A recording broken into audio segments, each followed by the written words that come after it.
just by adopting the mindset of, what can I learn? Not why is this happening, because that might not be immediately apparent, but it will be happening for a reason.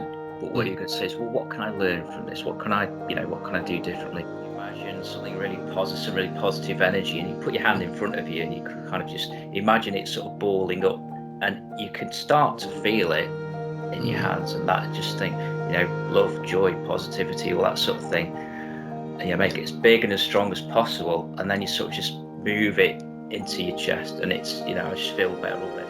Where people are thrown into your path for a certain reason. You meet people at certain times for a certain reason, and what I've come to find is, say you've got the opportunity to go left or right, and this person's up on the left, but you choose to go right, you'll probably meet them in another 20 years, the same person, or in the next life. There are these people that kind of sort of go through lives together.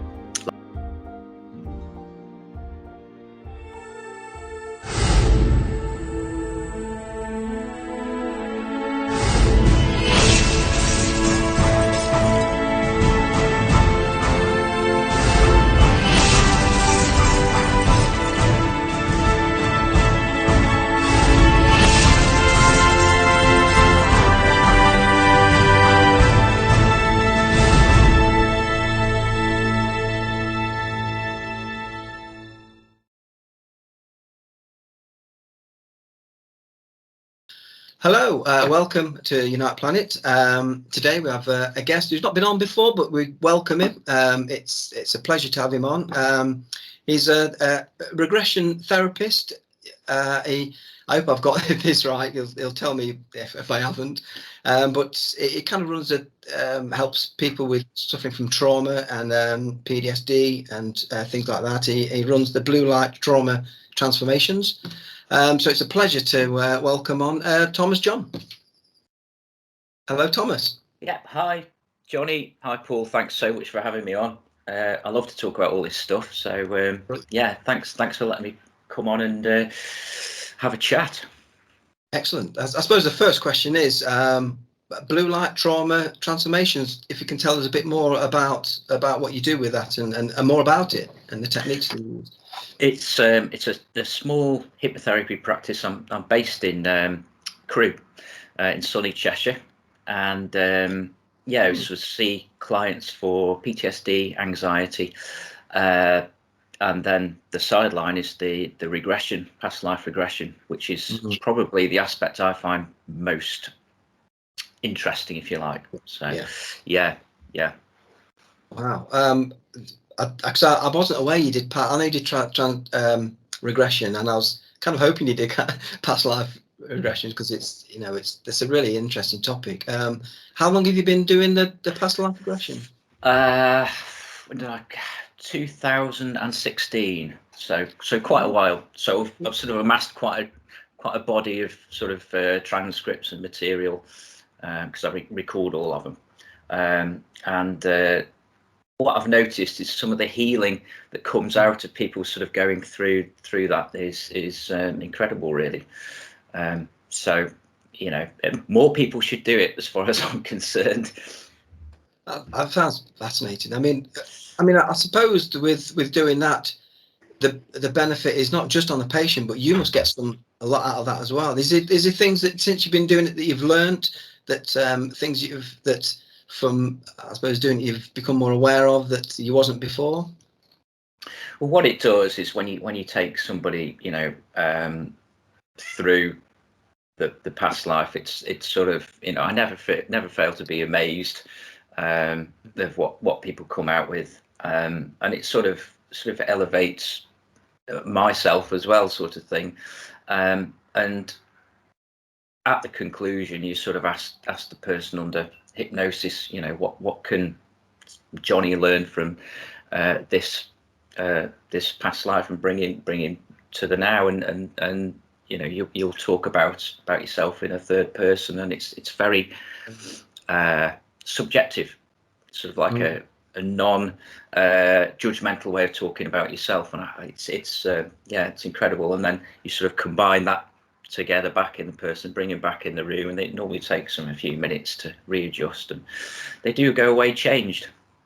I can imagine. Yeah. I mean, have you done like, I know Paul's had a near-death experience. Have you worked with people who've had near-death experiences as well? Yes. Yeah.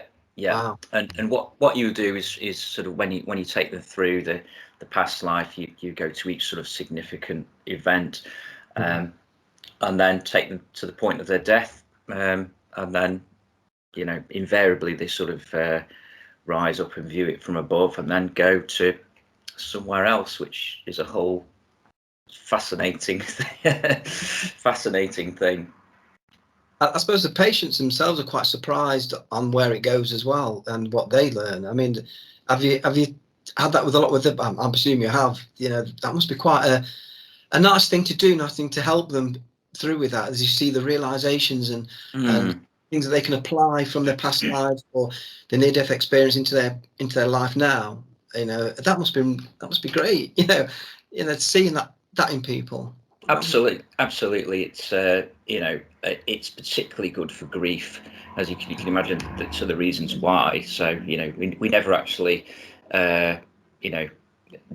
disappear. We just sort of move to a different place. So which I've seen Paul's interview, and we've spoken about that. So I think it's really good for grief. Yeah, it's definitely. So from what you've learned from the work you've done, what are your views? It's going to be quite a deep question. What are your views on death and reality itself that you've learned through the work? What is your take on that now? I think we definitely don't. It's definitely not. That's definitely not it. When we quote unquote die, you just go somewhere else. And so, reality. I've had some very strange conversations with people under hypnosis. So they'll go into this sort of higher self state, and then they'll talk about themselves as more of like a soul type thing, and then they'll talk about. We've had some really, really interesting conversations about sort of the nature of reality and what it actually is. Are we? There was one lady. Because it's important. It doesn't just apply to Earth. It's you can get reincarnated anywhere. So there's one lady that's got a particular affinity for the Pleiades. So that was really, really interesting to speak to her, and she was telling me about all this stuff, like for those of you with David Icke, a reptilian control grid that's currently in place and stuff. So really fascinating. But she woke up and she was like, I don't really know where all that's come from. So, your own views don't really sort of colour it, which is interesting. Yeah. I mean, I suppose our own views are really, I suppose, from the life we're leading right now and the experiences we're having, you have to go a bit further to, I suppose, go deeper into the other experiences you've had outside of this current existence. That's right. Yeah.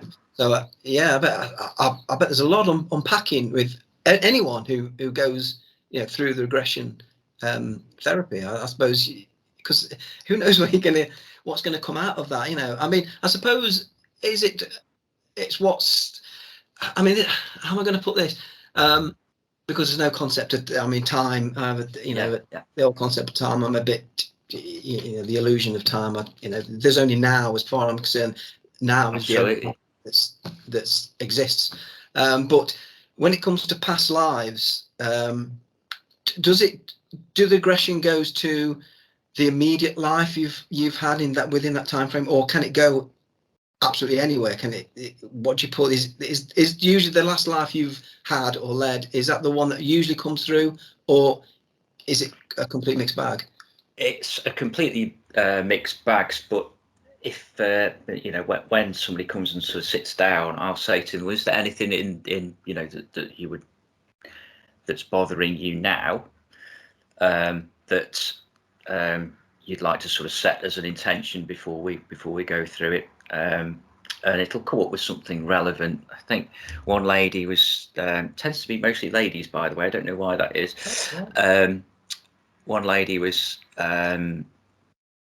she said she's on a 1,800 and something life. She's very precise about it, but any of those. But if somebody sits down and sets an intention, I want to, I want something that is relevant to this issue today, invariably you'll get something that will help. Yeah. So it won't necessarily be a good past life as well. There was one where somebody got shot to pieces in World War One, but it helped them realise how to sort of look at a current issue. So it reframes stuff for you. Yeah, it's pretty good. Pretty good. So do they actually remember when they come back to reality again? Do they actually then remember that past life memory when they come back to normal consciousness? That's right. Yeah, yeah. Some people, they're a bit hazy, which is why I sort of record them.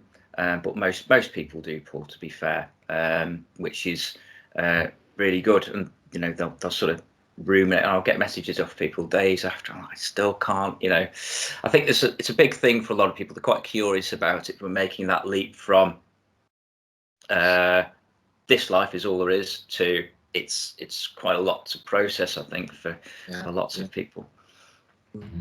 And once they've had the regression, do sometimes it continues within them, like even after the session, do they get kind of recurrence of stuff, or the memories come through? Is it an ongoing process? Can it, after the actual session, does that happen as well? Does that how it works? It will prompt sometimes things to come back, but we sort of build in.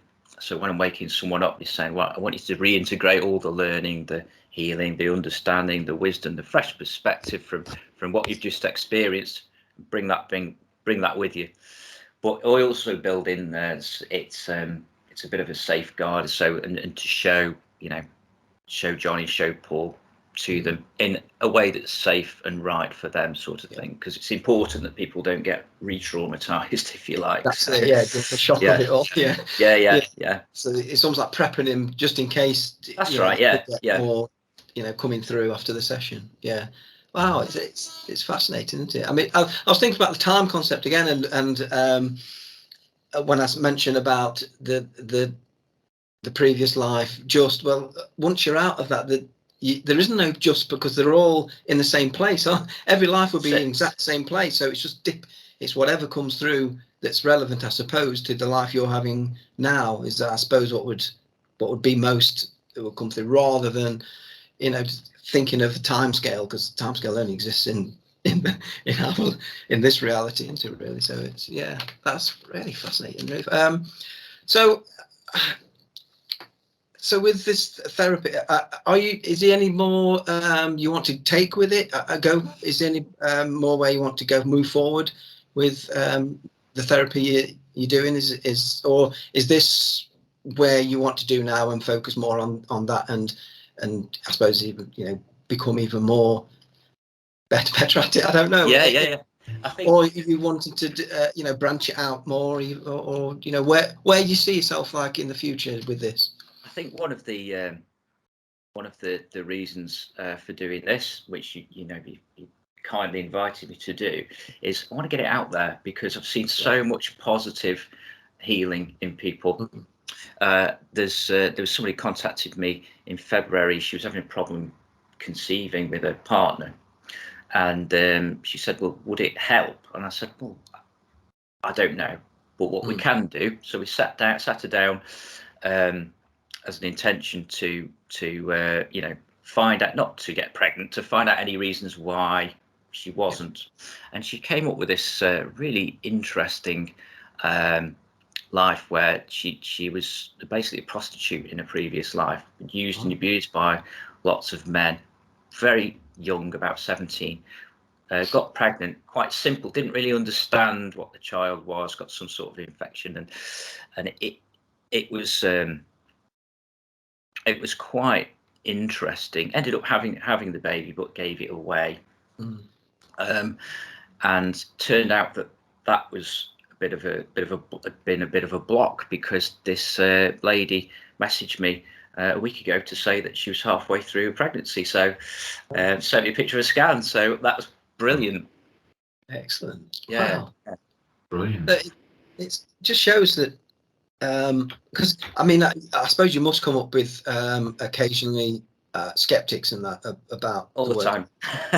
All the time. Yeah, because I mean, even with what me and Paul do with this, you come across skeptics, don't we, Paul, all the time? It's, you know, and how do you deal with that? Because you know, this, I mean, I know I speak to Paul. We know that this is a real thing. This is because we've spoke to other people, and we spoke to people who have had, I mean, like with Paul with his near-death experiences, and other people that have similar experiences. You know, this is not something that is just like they like to, you know, put it as woo-woo science and whatever. We know it's not, you know, and you only really understand that once you look into a little bit more and you go beyond the rubbish that they put out trying to dismiss everything. So how do you deal with that with skeptics, I suppose, you know? To be fair, I tend to just say, well, you know, you're entitled to your opinion. Come back to me when you've changed your mind, and very people do change their mind eventually. Oh God, I remember when I was in my 20s, I was very cynical and skeptical of everything. So anything like this, I would have, and then you sort of go on that journey, don't you, through your life and come to it. And the reason I was very into, I say it was skeptical, I was very into UFOs and that sort of thing when I was younger. And how I got into past lives was I was watching an interview with Bob Dean, and he was talking about a regression, or a number of regressions that he'd had, and that fascinated me. And I thought, do you know what, and I sort of parked it for a few years, but then went back to it, and and sort of here we are. But yeah, the skeptical folk, you know, I've given up saying, well, try it, because people come and try things and try and prove you wrong, if you like. But you know, just come back to me when you're ready, sort of thing. But most people are very fascinated, because I think most people have got an inkling, unless you're Richard Dawkins, that is,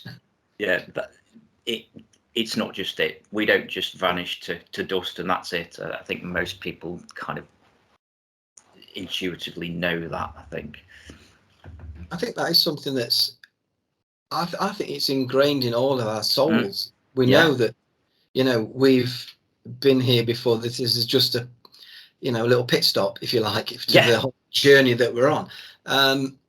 You know, it's. I remember when I was young, and you know, I didn't know any of this. I wasn't really. I suppose that you weren't really asking these kind of questions, but sometimes, you know, in these quiet moments, you just know that there's something. You know. It's not as black and white as it's being portrayed. It's, you know, because it seems that in the Western world, you know, that we've got like three choices when it comes to death. Either, you know, you believe in an external God, and he is judgmental of your life here, and that gets, you know, either you're in heaven or hell. Religion easily has the greatest bullshit story ever told. Think about it. Religion has actually convinced people that there's an invisible man living in the sky who watches everything you do every minute of every day. And the invisible man has a special list of 10 things he does not want you to do. And if you do any of these 10 things, he has a special place full of fire and smoke and burning and torture and anguish, where he will send you to live and suffer and burn and choke and scream and cry forever and ever till the end of time. But he loves you.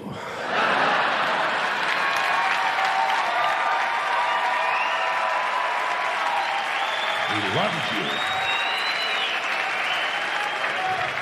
He loves you, and he needs money. He always needs money. Or there's absolutely nothing. Or sometimes, you know, there's reincarnation, which elements of that are kind of, but the way it's presented as, you know, it's more than what they're just saying, you know. It's not as simple as reincarnation as such, you know, but that's pretty much it. You know, it's usually the first two overwhelmingly.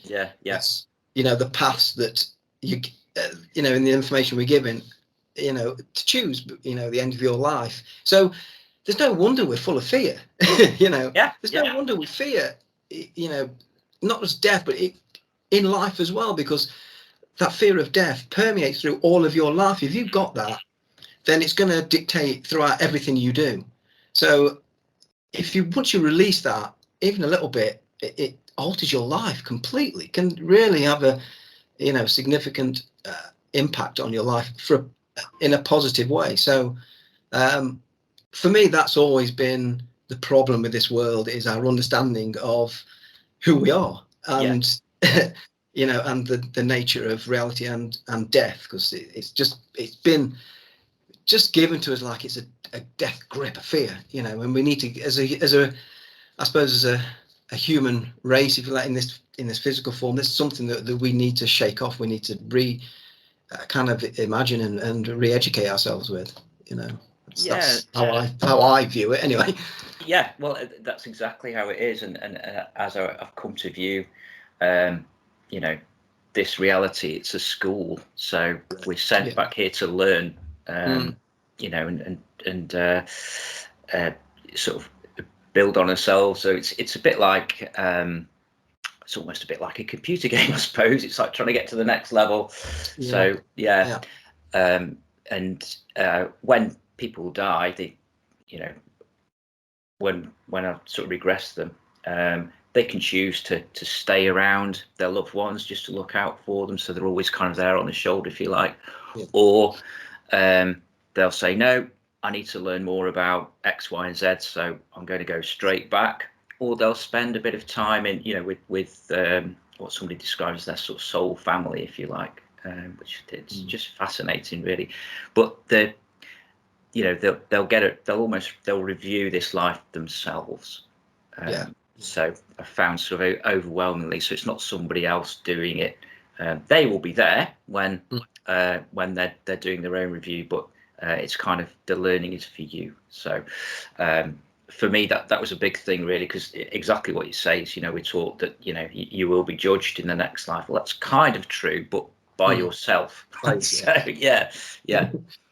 Well, that's exactly it, and that's how I view it as well. And I think you're the same, aren't you, Paul? We speak about this a lot, about we always have these conversations, me and Paul, about who we are and the purpose of us being here, and our soul, and what that is. And I just think it's the way I feel now. I suppose you must be the same. Is that I can't understand why a lot of people don't think about this more. For me, it's the most important question of all, is who we really are and what is this all about, and I think a lot of people, again, are taught that, we're not meant to know, forget it.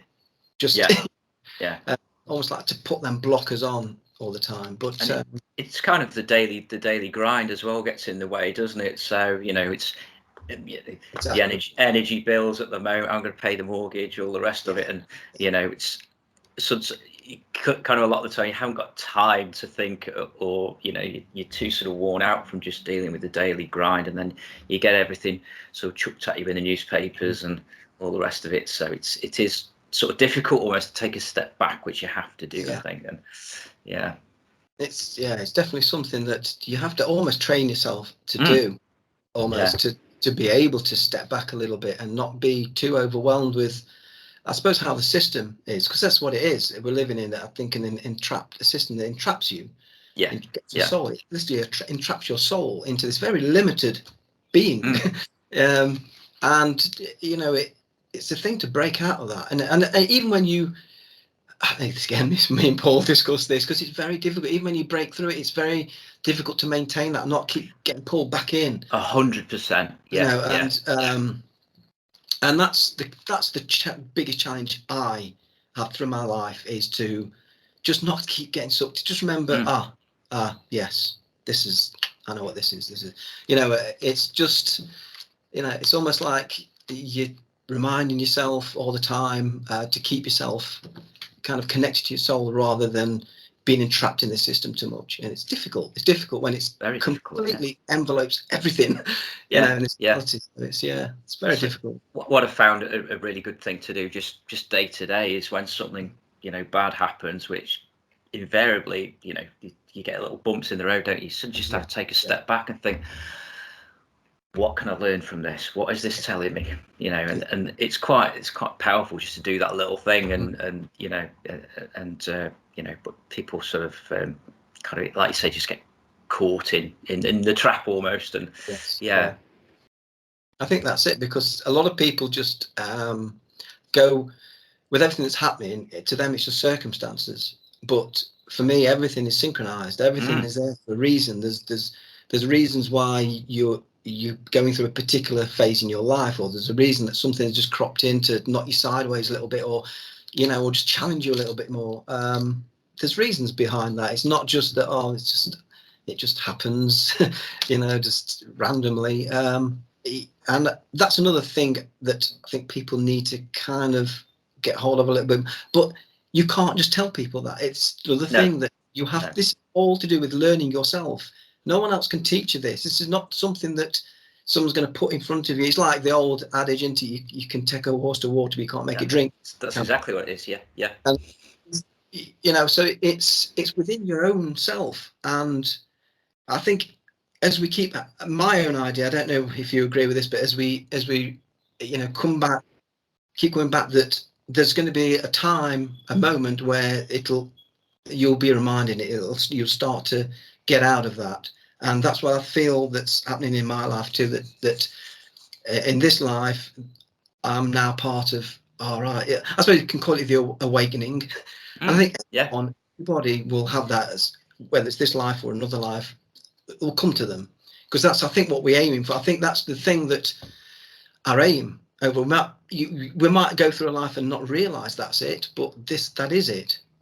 Is getting closer to yourself, the true nature of yourself, your soul. And that's the ultimate goal, I think, of human life.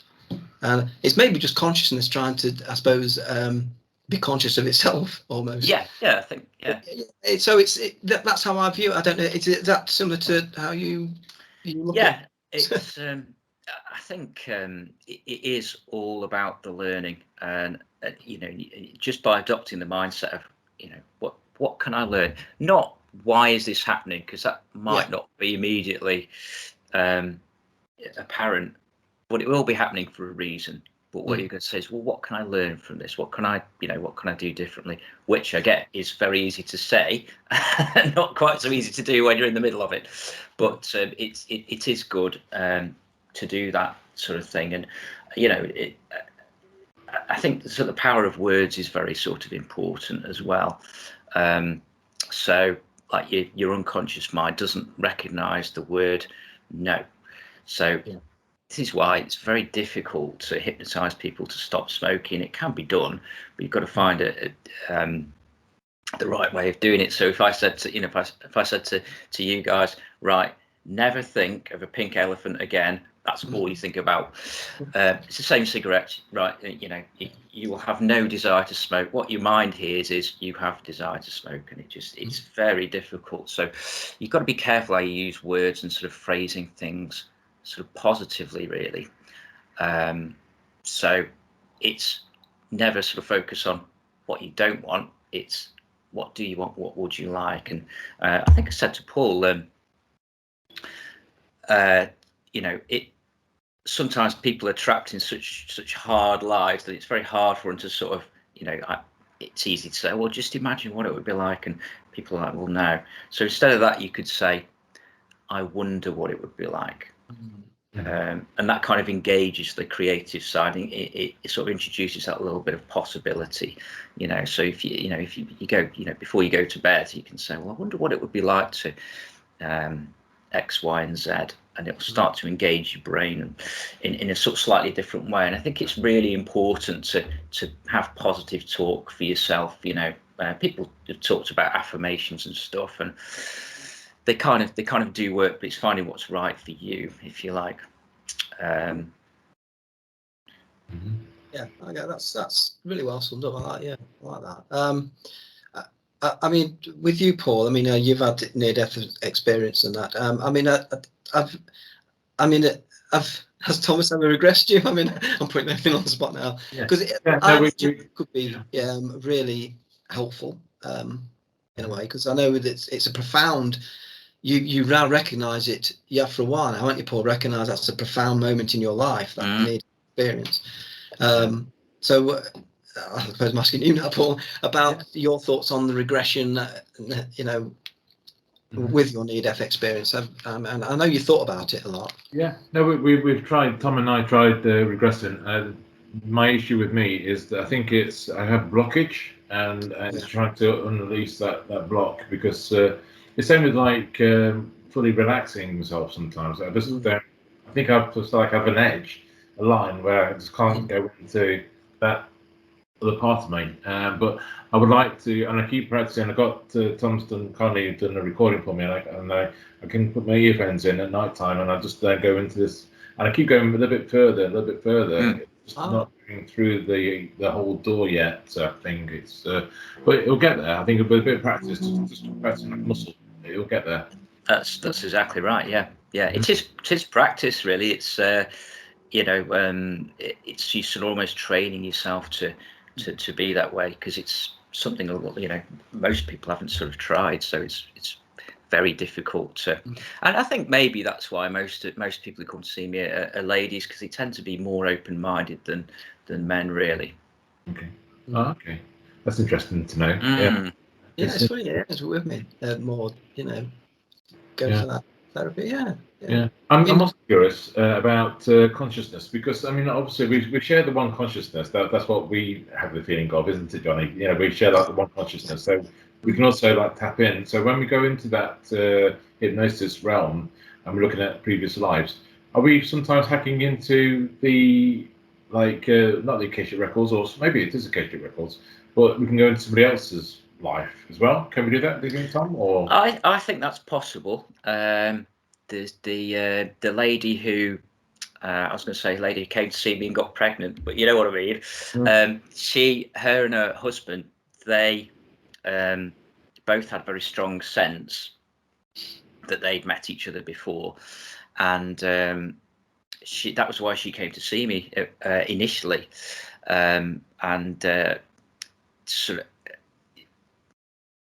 she came to know from the first session that we did with her that this guy, she'd been married to him in a previous life, but also he did some work with somebody else. I can't remember who it is, but he was able to experience some of what she'd experienced in the life that we did. It was fascinating. So I think you're right. You can kind of, there is a crossover where people have said to me, is it a kind of channeling?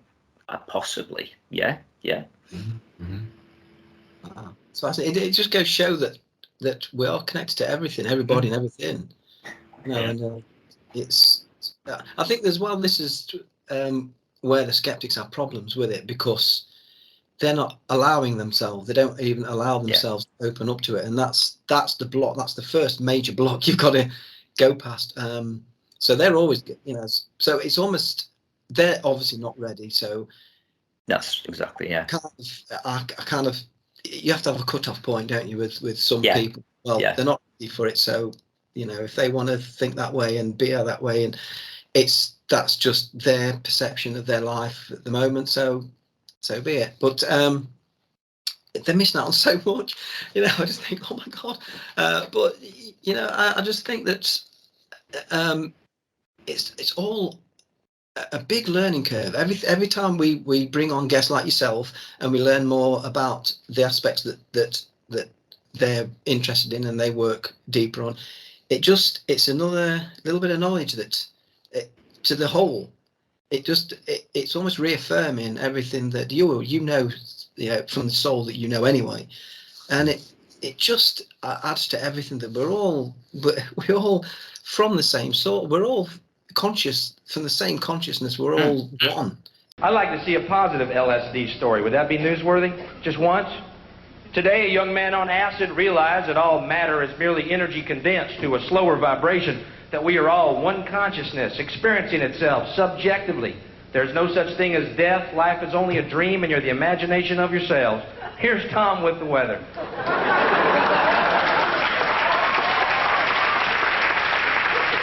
you know, and this is, to me, it's been proved time and time again. Whoever we have on, you know, it's just reaffirms it. You know, do you feel that, Paul, when we got guests on, that this is what I get from it? It's almost like I feel blessed, like I feel privileged to have you on, Thomas. You know, because it's just another aspect of learning. It is. I agree with that. And this is why me and Paul do this. You know, one of the reasons is to share this knowledge with people who are ready to be open to this, and hopefully connect with you as well as us connect with you as well, because, you know, we're all just one big family at the end of the day. You can call it, you know, that's how I view it, and connecting is so important. So, you know, it's just a great thing. You know? And you know, you're so right, where, you know, people are thrown into your path for a certain reason. You meet people at certain times for a certain reason. And what I've come to find is, say you've got the opportunity to go left or right, and this person's up on the left, but you choose to go right, you'll probably meet them in another 20 years, the same person, or in the next life.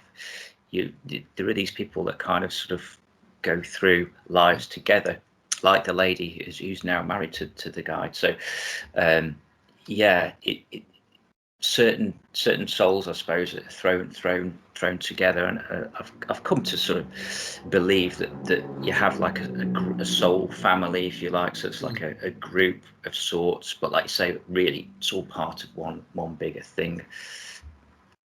It's just fascinating. It's just, I mean, it's nice as well when we connect with people like yourself, and that there's a common core, where there's a common understanding that we have, that it's great in a way, because when you connect to those people, there's an instinct there as well. It's it's showing that this is how we all can be. You know, this is just a little example of how we all should be. But everything is divisive in this world, in the system. It just tries to do the opposite, while pretending to connect everyone, but it does the opposite. You know. Yeah. I mean, world and how it is. Yeah. We're talking on Skype at the moment. You know, I've become aware of you guys through social media and stuff, and that I suppose technology is neutral. So you can either use it for really, you know, for connecting and, you know, that sort of thing, which is amazing. But then you suppose you've got the other aspects where, you know, all the messaging from governments, etc., it can be used for that. So for me, social media should be a very positive thing to, you know, and you're right, it's just getting that positive outlook, really. How do you view the world at the moment? It's another like overloaded question a little bit. But how you know, how it's, I mean, we can go back centuries, can't we, really, how it's you know, been accumulated in this way. I suppose the question is, how do we get out of it? That's the big question, really. How do, as individuals, and I suppose as a whole human race, but I suppose is the most difficult to get, you know, where everyone's elevated in their awareness to the point where they understand, oh yeah, this isn't good for us, we need to get out of this, and then actively do it. You know, sometimes I think that's never going to be feasible, because it needs to perpetuate, but people will. There's going to be a large section of people that will kind of move away from it and create their own life and their own worlds that and connect to each other within that. Like, I suppose, like in a similar sense, what we're doing.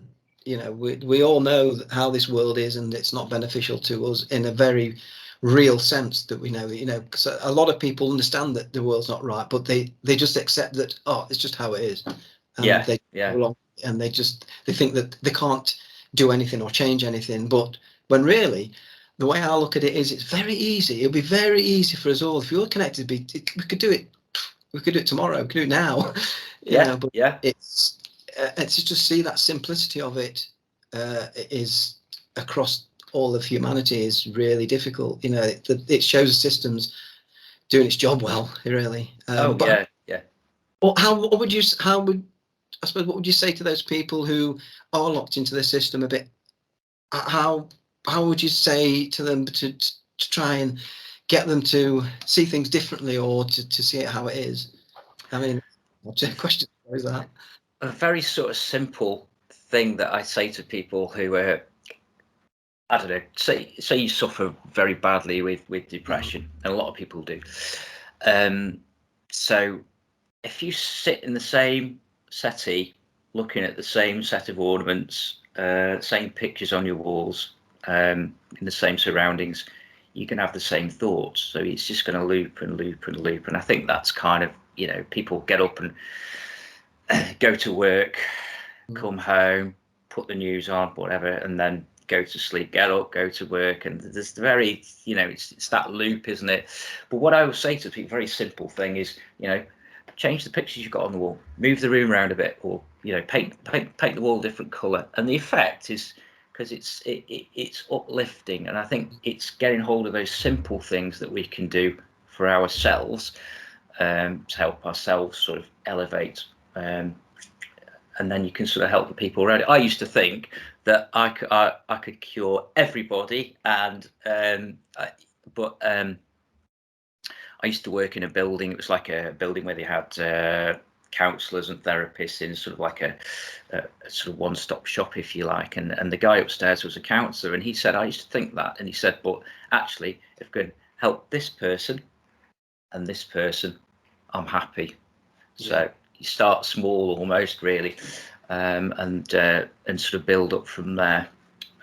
So I think it's, if you're sort of navigating the world, it's trying to see the beauty in everything around us. I'm looking outside, it's absolutely stunning. My girlfriend's from Brazil. She came here 4 years ago, and her outlook is completely different to your average person in the UK. She'll stop and photograph flowers and that sort of thing, and it's just a completely different way of looking. And her brother said something very interesting to me, because we were discussing the Ukraine, that situation. And he said, in Brazil, it's not like this. He said, in Britain, he said, you're always butting up against somebody. It's always somebody. There's always somebody that's out to get us, or, we're having disagreements. There's always strife, this, that, and the other. He said, it's a very strange way of living. And I thought that's really interesting. Someone from outside to come in and see that and just call it out for what it is, really. We seem to have an issue with somebody in the world somewhere all the time. Brazil, it's got its own issues, but it's not like that. Well, I mean, it's like every time you turn on the news, it's like nuclear war threatening. Everything like is. Every time there's nuclear war threatening, and it's just a low energy. That's all I want to send us onto the low vibration, and it's working really well, isn't it, for a lot of people? It does, yeah. I agree, and I love what you said as well, Thomas, about with that the Brazilian friend and everything, because the times that I've come across people like that, it's the transference of energy to you as well. 100%, yeah. That's a beautiful thing, and I'm more aware of it now. Whenever I come across someone who's really positive and their outlook is always of that nature, I just gravitate myself towards them, because it's almost like this. It's almost like they've got a healing energy themselves without even knowing it, just by their natural aura. And just imagine if the world was filled with people like that, more people like that. That in itself. And I like the way that you said, like, about just changing the pictures to something more positive. It can be something like subtle as that. Start they'll change your own energetic aura, and start to make yourself live differently, think differently, and a more open and positive way. So yeah, I really appreciate that, Tom. It was I resonated with that. So it's great. I love all that. A nice little exercise and I discovered this actually. It was in a past life session. This is the sort of things that it can bring to sort of just sit back a little bit. You could sort of just imagine something really positive, some really positive energy, and you put your hand in front of you and you kind of just imagine it sort of balling up, and you can start to feel it in your hands, and that just think, love, joy, positivity, all that sort of thing. make it as big and as strong as possible, and then you sort of just move it into your chest, and it's, I just feel better already. It's really simple, but really powerful, really powerful. And you can sort of almost reverse that and think of something that you want to get rid of. Give it a color, and just imagine pulling it out of yourself like that and throw it away. Don't want it again. And then you can do the positive thing and replace it with that. Really, really powerful stuff. Simple but powerful. Yeah. I love stuff like that, because I mean, again, but when I suppose again, it's all about things that you learn. I mean, once you understand how energy works, and that all of a sudden becomes very doable, and that's and you learn, because again, a lot of people will just dismiss that on a very simple basis of, well, it's a load of rubbish. But when you understand who you are, what you are, and energy is everything. Everything's in energy, and you can do this, and it's locking your mind. It's the powerful thoughts are very powerful as well. So it's connecting those two together. If you're able to do that, those exercises you said will absolutely work. It's the beauty of it. That's the beauty of it, so I don't, have you got anything to ask, Paul? I seem to be asking loads of questions. Okay, yeah, that's okay, mate. So my thoughts about, well, what question is that came into my mind. So when someone passes away and they're obviously under regression and they see that a previous life is gone, so they're coming out of their body, and are they telling you about the process of death and where to go into the realm next? Did it describe that realm to you as well? Yeah. Once they're in that sort of they've passed on, if you like, you should just ask them big open question. Okay, so what's happening now? Tell me about it. Then it'll normally take a few minutes for them to take it in, because a lot of people are like, oh, what is this? Which is completely understandable. And you sort of ask them to describe what it is, and most of the time this sort of involves rising up. Sometimes people, like I said, sort of stay around with their loved ones to make sure that they're going to be okay. But most of the time they'll sort of just go all the way up, and the earth just gets smaller and smaller and smaller, and then they come into this different place, which tends to vary a lot, sort of thing, which it leads me to believe it's not a physical place as such. So it's different for each person, if that makes any sense whatsoever. Mm-hmm. And I mean, are they describing also about a life review as well? And do they describe all that kind of? I kind of almost bring them into that. So I'm like, well, what could Paul learn from that life that he's just re-experienced and bring into his current life? And then you would say, well, I did this, maybe I shouldn't have done that. That was really good, but generally I need to learn X, Y, and Z. So really, sort of, they do their own life review. And what people have said to me in the main is that they have a cluster of souls around them when they pass on to this other place, and they will go, they will. They'll say, they're reviewing my life at this point, or with me, but in a non-judgmental way. So like I said, you are reviewing, you make the judgments in your own life. Well, I need to do that. And that kind of can inform where you go next in your next life. So if, by reviewing, you think, I need to learn more about that, then that will affect where you go next. Interesting. And somebody, two people actually committed suicide in a past life. That you haven't learned a lesson, you've chosen to cut it short, you've always pressed the quit button, so you get sent straight back to a very sort of similar existence. And there's nothing wrong in doing that. It's just that you haven't fully learned the lesson you were supposed to, so you've got to go straight back, which I thought was interesting. I want to know, Thomas, if you've read any of Anthony Peake's books? Yes, I've got one on the bookshelf. Yeah. I wonder what you of his thesis, the cheating the ferryman thesis, because it's similar, but it's like we live in our own lives over and over again until we live the perfect life kind of thing. Is that something that you've seen in your past lives? That is that concept?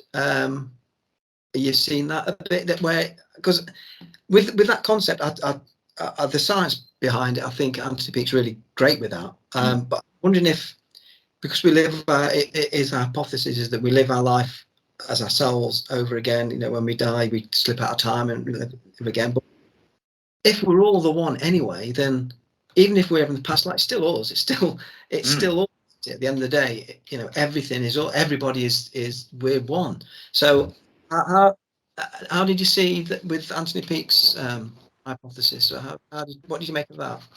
I think I'm going to go back to Dolores Cannon here, really, because she will say that we are all consciousness trying to experience itself and kind of get back to the divine bit almost. And so, I mean, the book I've got of Anthony's is, I can't remember how old it is. I think it's got to be at least 10 years old. Because I can't remember where I saw it. I think it was on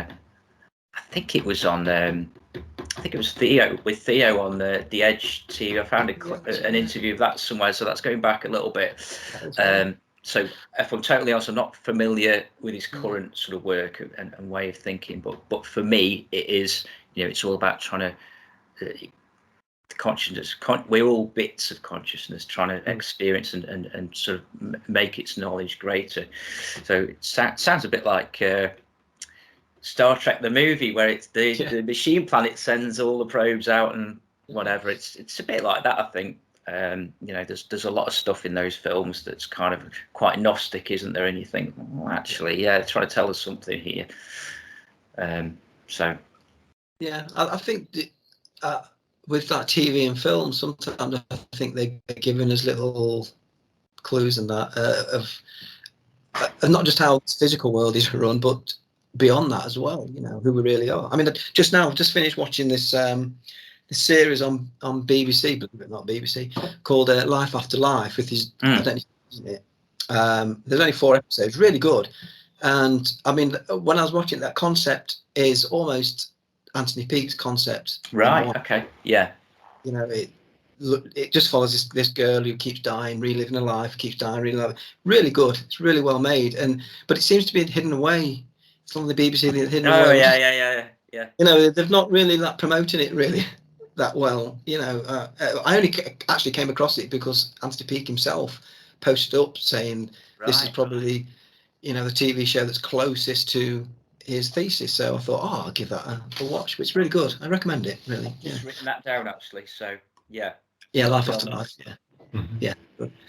Just another, as a follow on that, I've heard a lot of concepts about what happens at death and everything, and it's, I always think that actual moment of what happens when you die, I think, is the one that's probably the most grey area at that exact moment. But I've heard a lot of them, and I think there's probably aspect of some of them. Like I've heard like the many worlds concepts of things, and where they say that when we die, people see us die, but we don't actually die. At the moment that we're death, we just fall into another reality where we live, and we just. But then I think, well, that may work, but I think there's a time where you constantly know you're coming to an age where you have to die. You know, because we have this perception of, you know, around about 80, 90, something like that at the old age.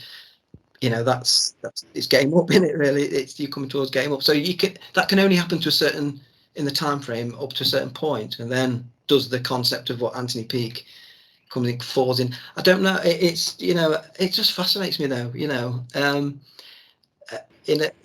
it doesn't scare me at all. I'm just fascinated. You know, it's, you know, because once you know how it works, the fear of death really diminishes, but your interest of it kind of, for me, heightens. You know, so I don't know what your thoughts on about, if you've thought about it, that moment of when we pass on, what happens, you know, how we consciously go from this consciousness, this kind of perception to the next one, that little bit of moment, what is happening, you know, what are we going to, how are we going to experience that? What you know, it's an interesting thought, really. I don't know what you think of that. Most people describe it as being very blissful. Yes, Sounds, you know, it sounds a bit strange because most people are terrified of death, aren't they, as you've just said? But the actual moment is very blissful, very peaceful, like a release. So you come out of your body, and you know, this body crams everything into such a small space, and you're kind of released almost and into, I suppose, consciousness, if you like. So I think that's really good for people to experience. I think actually, yeah, it's not like it's going to be on the films and stuff. We'll just, you know, sort of it's almost like a release, really. I mean, sorry, Paul, was you that to? I was going to ask, no, I mean, okay, so when I've obviously had a few interviews about my near-death experiences, and one of the major questions that I keep getting asked, so Paul, reincarnation, why do you want to keep coming to this horrible place?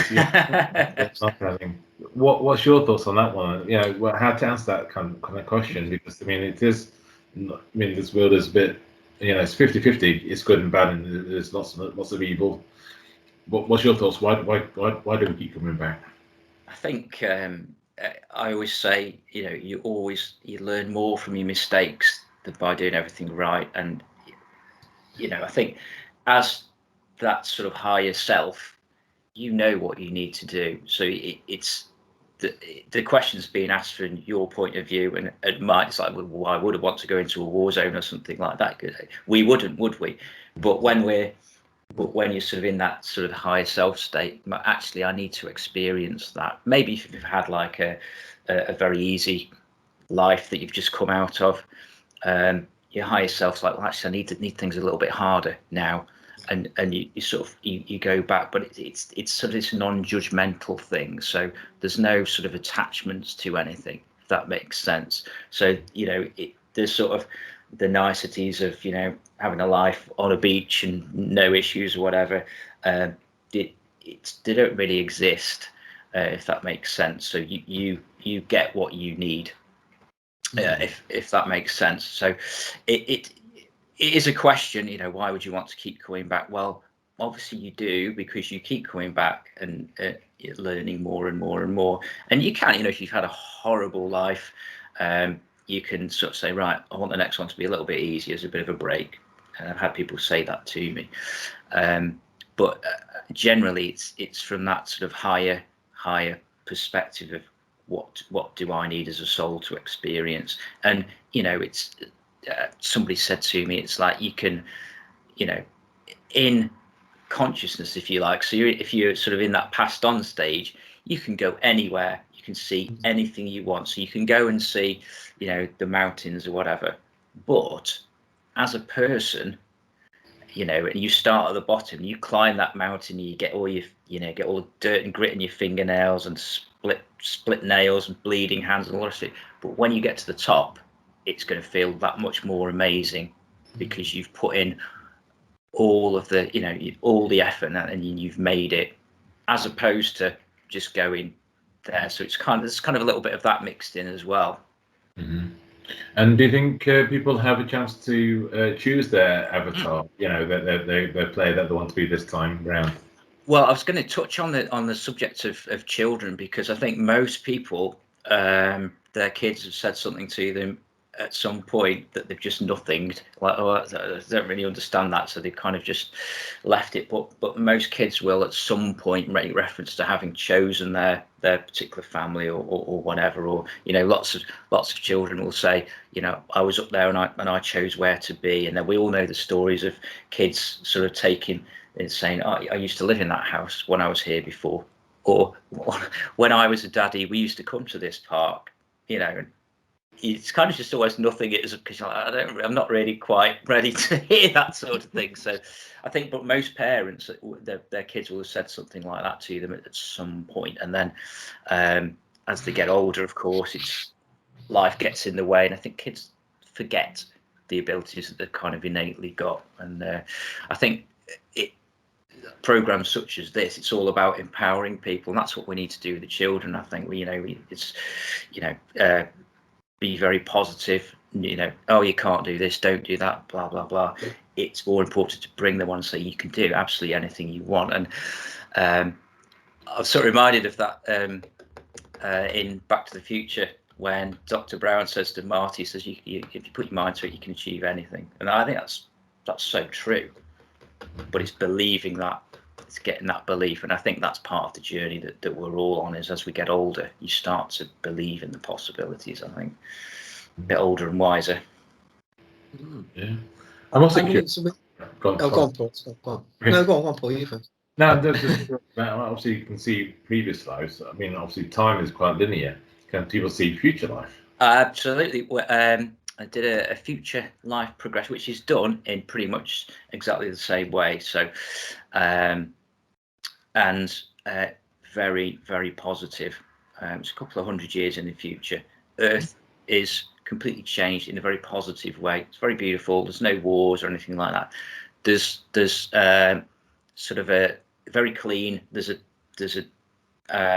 dirty industrial part of the earth where things are manufactured. I could only guess what country that might be, but for the most part, it's very clean. There's no war. Schools exist, but they're kind of different. I'll dig out the recording for you guys. Actually, to be fair, it's really positive. Because the view of the earth, it mostly depicted as like sort of dystopian Blade Runner type, future, and the future life progression that I did, not like that. It's very different to how it is now, but all the food is all very natural, organic type things. No chemicals, anything like that. Really good. Sort of almost. It would be almost like your ideal situation, I think. So I was quite encouraged by that. That's great to hear. Really Yeah. interesting. Mm-hmm. I mean, it gives the thought, I suppose, that again, me and Paul has talked about people waking up. There seems to be more people waking up in this reality now, and I wonder if this is if that is the outcome of that, maybe, because if the awakening that we're seeing progresses, even at this stage, eventually there's going to be a tip over where we will make the world how we want it, how we deserve, the earth deserves to, and we deserve to. So it's really encouraging. It's very kind of encouraging, yeah. To say that we're going to win, kind of thing. That humanity, the real soul of humanity is going to come through. That's fascinating. I mean, another thing as well is, as we go on with this linear time in this reality, I'm thinking, well, how long is that going to? Because we can envision probably up to about 100 years in the future, but 1,000 years in the future. I mean, it starts to become where we cannot conceive what that's going to be. But it's the positive thing is that you've just mentioned with one of your patients is that it's going to get better. We're going to reach a point where there's going to be a turnaround, and that's really encouraging. It's something that within your soul you can start to kind of almost connect to that. If we think that in as well, this is another thing. If we think about it enough, it'll manifest anyway. Absolutely. I feel this is what's happening. Maybe that we are becoming more awoken, and more people are going to adopt this attitude and this vision of the future that they want, and it will become a reality. So, is that something that you see when you hear this? When you think about it, is this something that you feel as well? It's so encouraging, and I often have discussions with people when they're sort of in the higher self, and again, it might be channeled. Who knows at this point?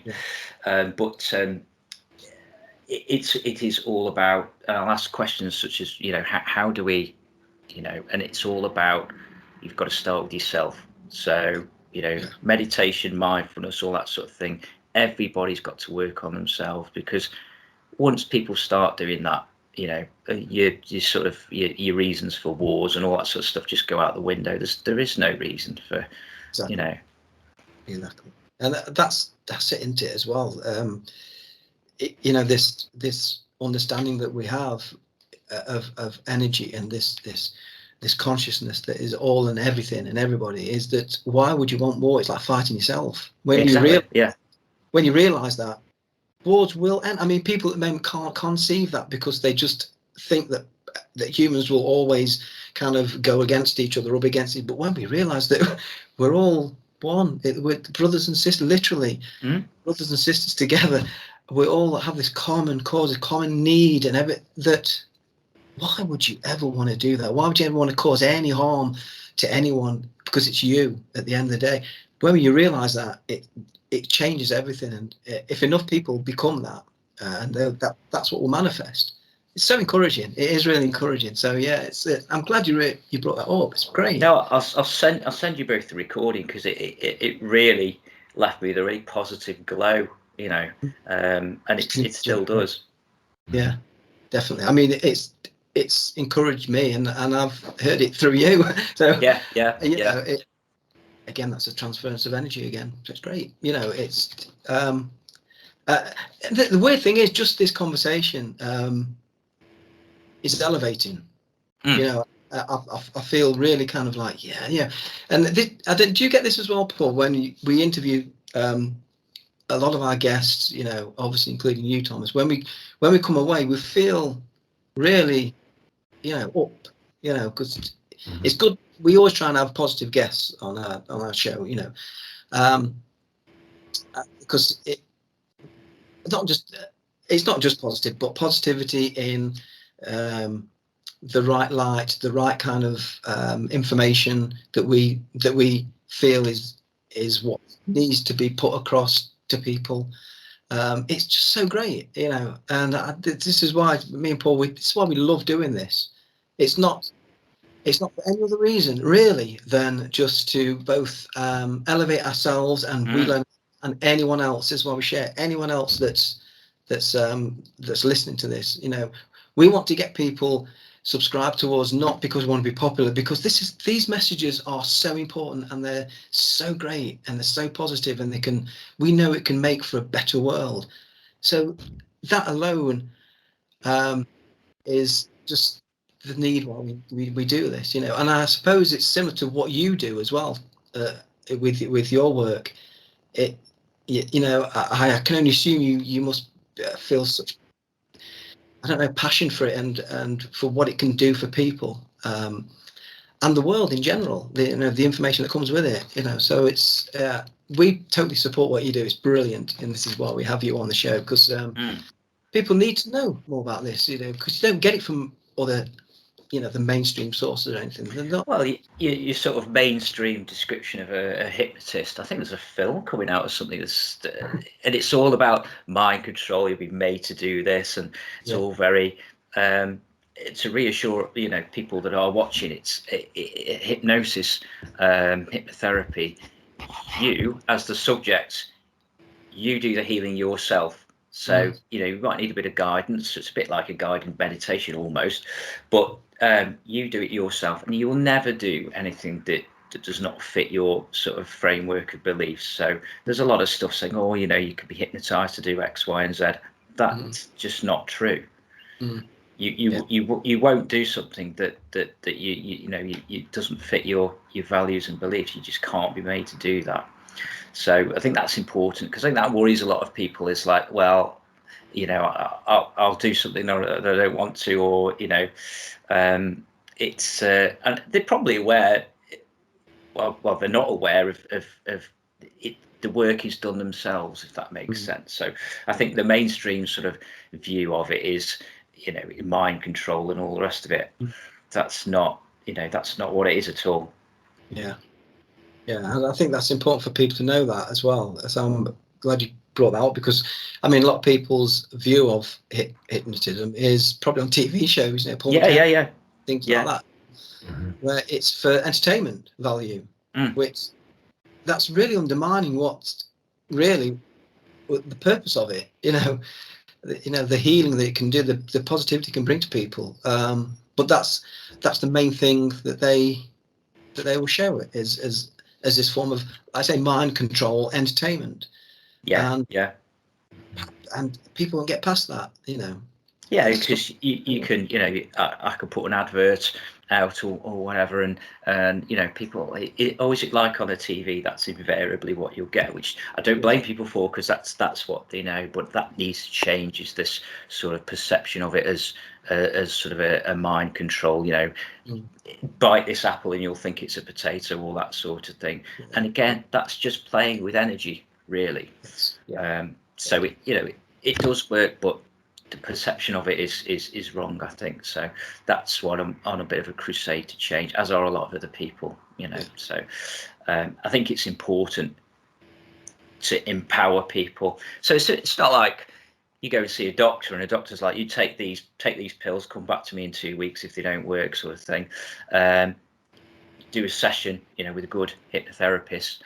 The person does the work themselves. They're just guided where they need to be, sort of thing. Which is, you know, when you're taking responsibility for your own health, then, which is what a lot of people, you know, sort of give that over to the doctor, really. And I think it's important to take back the power of looking after yourself, if that makes sense. Yeah, I like that description there. You know, you've given it, you know, and again, this is something that people need to know, because I assume that as well, when you get clients that come to, you know, to be hypnotized and have the therapy, they have to be kind of open to it themselves anyway. Yeah. So in the early days, I you know, I really wanted to make the business work and whatever. So I'd get Mrs. Miggins ringing up to say, "Oh, Mr. Miggins, he drinks too much. Can he come for a session?" So I'd go, "Yeah, bring him along." But that will never work. It might do a little bit, but because he is not the one that's driving it, if that makes sense. So you've got to want to make that change. If you can't see there's anything wrong with your behavior, you ain't going to change, and that's just how it is. And so, yeah, that's one of the sort of traps I fell into early on, was, you know, taking all referrals from people, and actually they ain't ever going to work. You need people who come to you because they want to. You know, it's fine for someone else to suggest it, it's fine, but a lot of people are like, "Oh, well, you know, I went smoking," perfect example. "Oh, I only went to say, you know, so I could say that I've tried everything and nothing's worked." So that's a common mindset with people. So people like that, like you said earlier, you're just not ready. So wait until you're ready, then come and see me, sort of thing. But I do find by talking about it all the time, you kind of do plant the seed, and people come to it in their own time. So yeah, I think that's important. Planting the seed. It's the same we hear a lot, you know, with people who I suppose in what we do, and I suppose what you do as well. You know, the planting the seed. It's important, really, because it's like anything. It grows. People can grow. You plant an idea in someone's head, and I suppose that's part of where mind control can actually come in, because obviously mind control is a thing, but I know what you mean is people will put that onto hypnosis, and that's it. That kind of slight belief that, you know, that it's hypnosis, mind control, and that's it, you know, because mind control is everywhere. You know, but you know, hypnosis isn't like that, like you said. And they kind of lump it together, don't they? They lump that in, you know, with it. But yeah, I think that was really good that you explained that, so people can understand, to separate the difference, because people get trapped again into that whole belief system of what certain things are and what certain things do, because the way we're conditioned into it is the way that you know, the kind of general perception of things is given to us, you know, and people just accept those kind of thoughts, thinking that that's how it is, you know, and it isn't, you know. And it's important. I really appreciate that, how you've explained that, because you've kind of gave it how, you know, how it is and how it should be known, which is important. So yeah, it's very important. Yeah, thank you for that. We're coming near to the end, but I just want to bring up about spirituality, because we were talking off camera before. And we spoke about, people who gain a little more spirituality, and we can all include ourselves in this at some point. We've had this kind of spiritual understanding that's it's kind of awakened us and made us a different person for the better. Made us more open to things and more loving, I think. I think, and appreciative of life itself. We're speaking about, I know we will mention his name, Andrew Johnson, who we know is we've noticed he's kind of taken on an element, different element, more spiritual element, which I think we can. Me and Paul spoke about this. It's great to see. It's Nice, great. yeah, really good to see. Yeah. And we can see the difference in him. Not that he was different before, as in a negative thing. He was always quite positive, but you can just sense the difference. He seems more energized, if anything. Yeah, definitely. And for me, it's kind of a way of showing how gaining spirituality and gaining that understanding, knowledge, even at a basic level, in the first level, can make a difference in you. It's a very positive thing to adopt into your life. It doesn't have to be anything heavy. I think, in fact, funnily enough, I think we were talking about this with Andrew, and he was kind of saying the same, that you don't have to go into it heavy, just dropping elements into your life. Yeah, exactly. You don't have to go sit cross-legged on a mountain, do you? It's exactly, yeah. So I was just wondering what your take is on spirituality and how I suppose you began to adopt it into your life, and or what presented you with that aspect of your life. I'm going to use the word conspiracy because we all know what it means, but I hate that term. I really. Yes, we're the same. Yeah. But we know what we're talking about, and it took me to a pretty dark place actually a few years ago, and I think it's important to be aware of these things, but also, like I say, you've got to look after yourself really. And I think the becoming a hypnotherapist was kind of an offshoot of that, if that makes sense.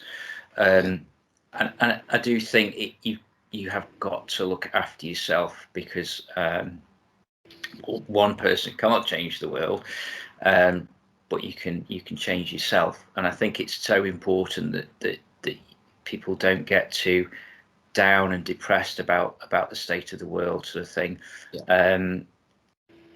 And so, spirituality, I suppose it's a personal thing, but it is just taking that moment, I think, to sort of just appreciate the beauty and, wow, that's amazing, sort of thing. Where I am in Crewe at the moment, they've got this big sculpture at the moment called the Knife Angel. It's toured the country. Yeah, absolutely beautiful when you go up and look at it. But you think what it's come from is, there's 100,000 knives and blades in that sculpture, but what somebody's taken with that and made it into something really positive. And I think that's like a good lesson for daily life, really. Very much so. Yeah.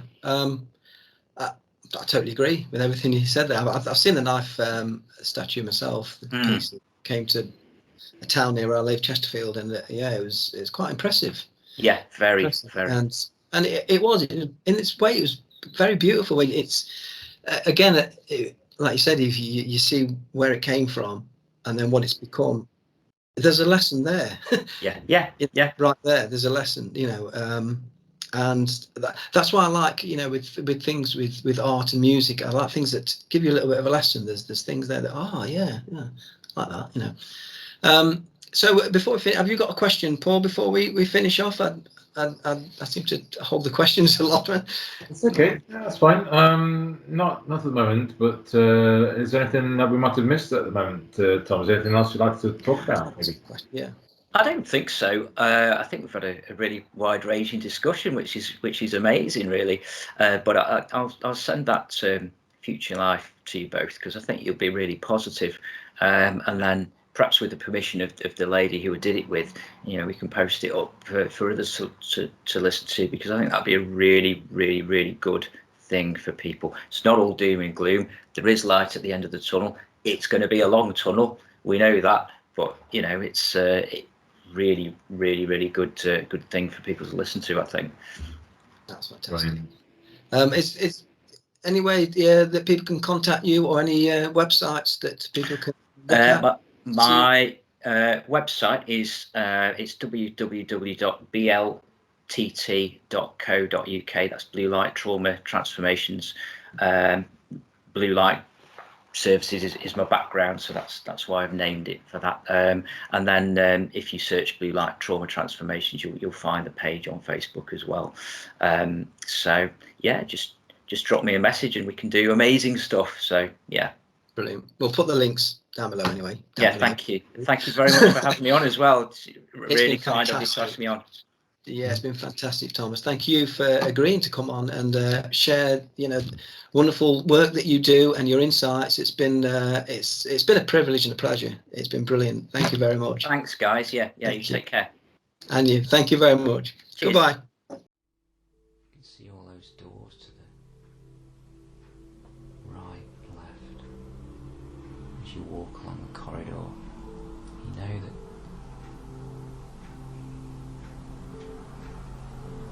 these doors represent a future life.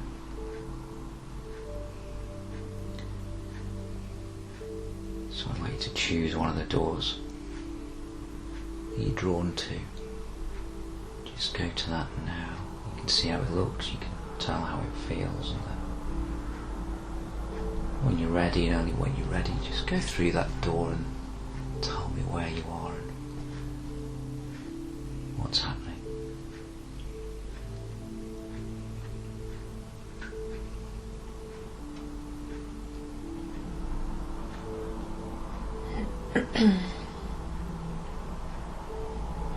I'm in a field,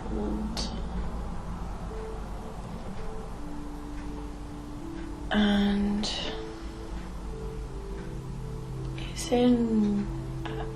it's definitely in the future. There's a lot of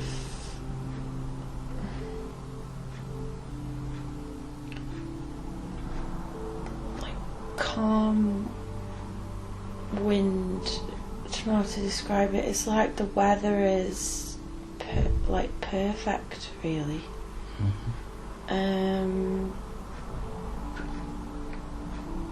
All of nature seems to be really blooming and doing well.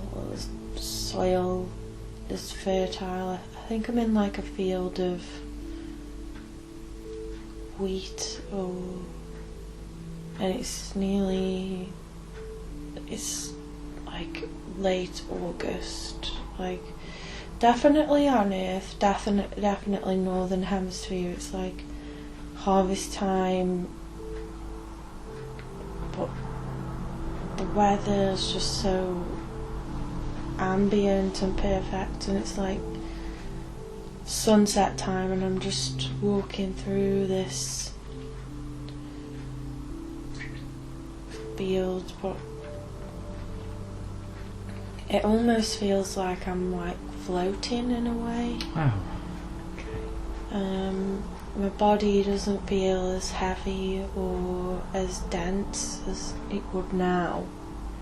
I feel like sprightly and light, as if my body's operating really well. I'm not overweight or unhealthy in any way, or my muscles seem to be.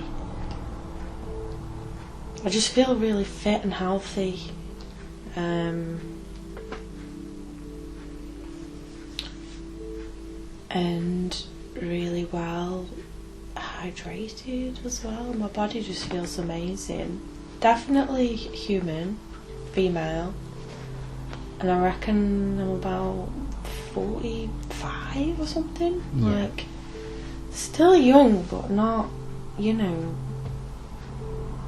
really young, so I just feel really fit and healthy. And is there anyone else around? No, there's a big house, like at the top of the hill where I'm looking now. There's like a lot of like, I can see all down into a valley, and there's just a lot of like houses with outbuildings and like what looks like settlements, but there's no, can't see any cities or I get the feeling that there is a city, but I can't, it's not in view. But it's not like, if I imagine the city that's close by, it's not dirty, or No. it's not, there's no pollution, there's no litter, there's no, the air's clean. And how are you dressed?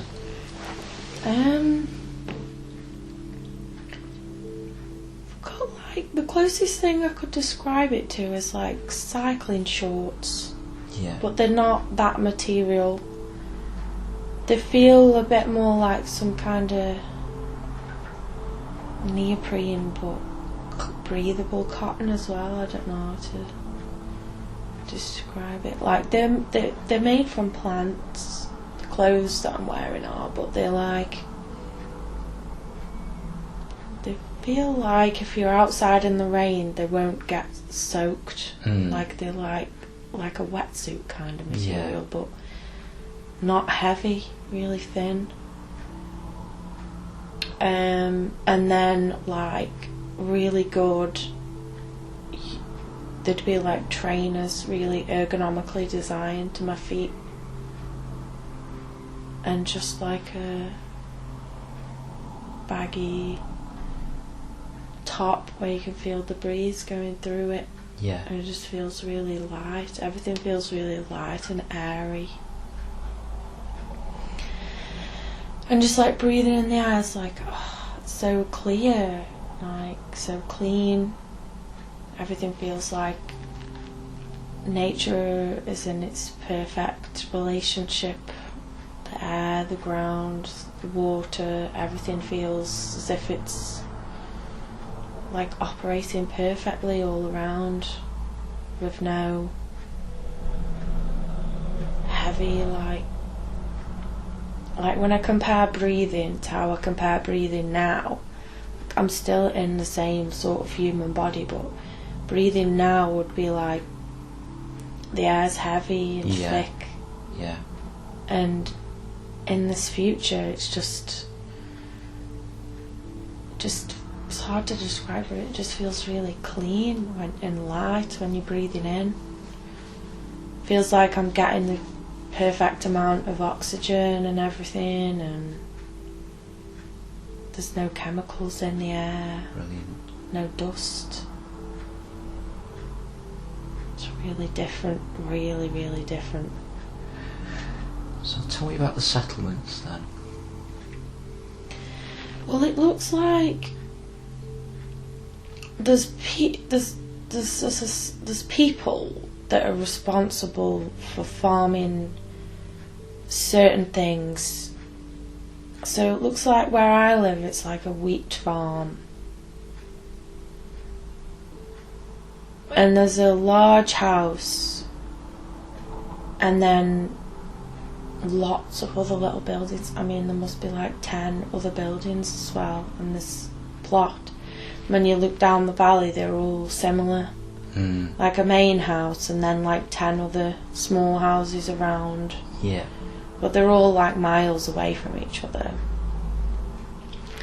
So it looks like down in the valley, like looks like that settlement there does like corn or something. It's all yellow. Looks like we all do different crops. With each settlement there's a different like area of different food or crops. So like this one is like you go into the main house and it looks like everything's built from like sustainable materials. Everything feels natural in there.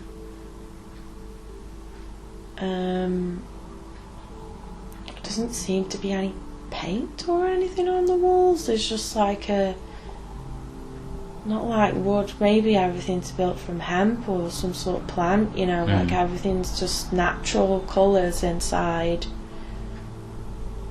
Doesn't look like any of the furniture's got like varnish on it or anything. Looks all just natural. Yeah.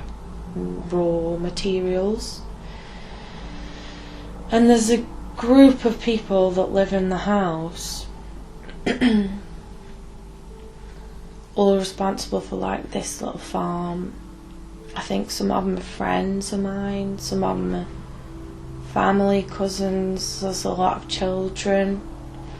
And it seems like there's about maybe like 10 bedrooms in this big house. But people aren't greedy. It looks like, you know, like mum, dad and children are in one big room. Yeah. The children haven't got their own rooms. I It's see. not encouraged. You're encouraged to sleep together. Seems like it's a more natural thing to do. And then you've got like the elders in there. Some of them in other bedrooms, and some of them are quite old, but they're looked after by everyone who lives here. So it looks like the old people just stay within their little communities. And then when you go outside of this big building, there's a huge kitchen. The kitchen's got like an indoor bit and an outdoor bit as well, so it looks like it's warm enough to cook outside maybe some of the year or a lot of the time. And there's a small farm with like, I could see 2 pigs, loads of like rows and rows of like beans growing, and then loads of fruit trees, and it looks like we all just eat what's here. Yeah. We don't get food from anywhere else. We get our food from here, and then the wheat, we trade it with other people for other things like potatoes. See big massive bags of potatoes, and when you touch them they're really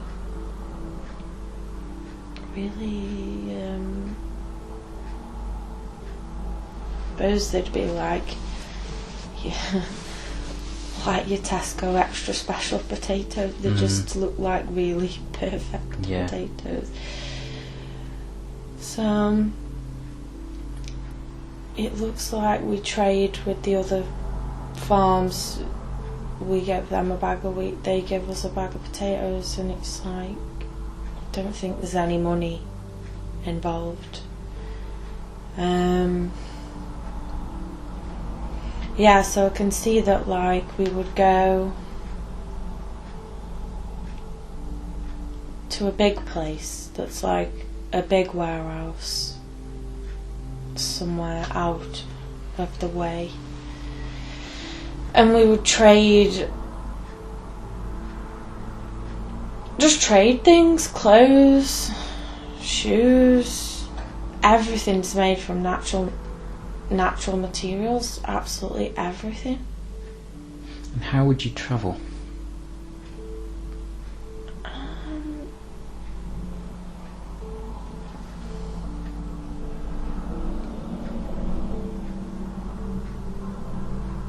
You know, it looks like we have like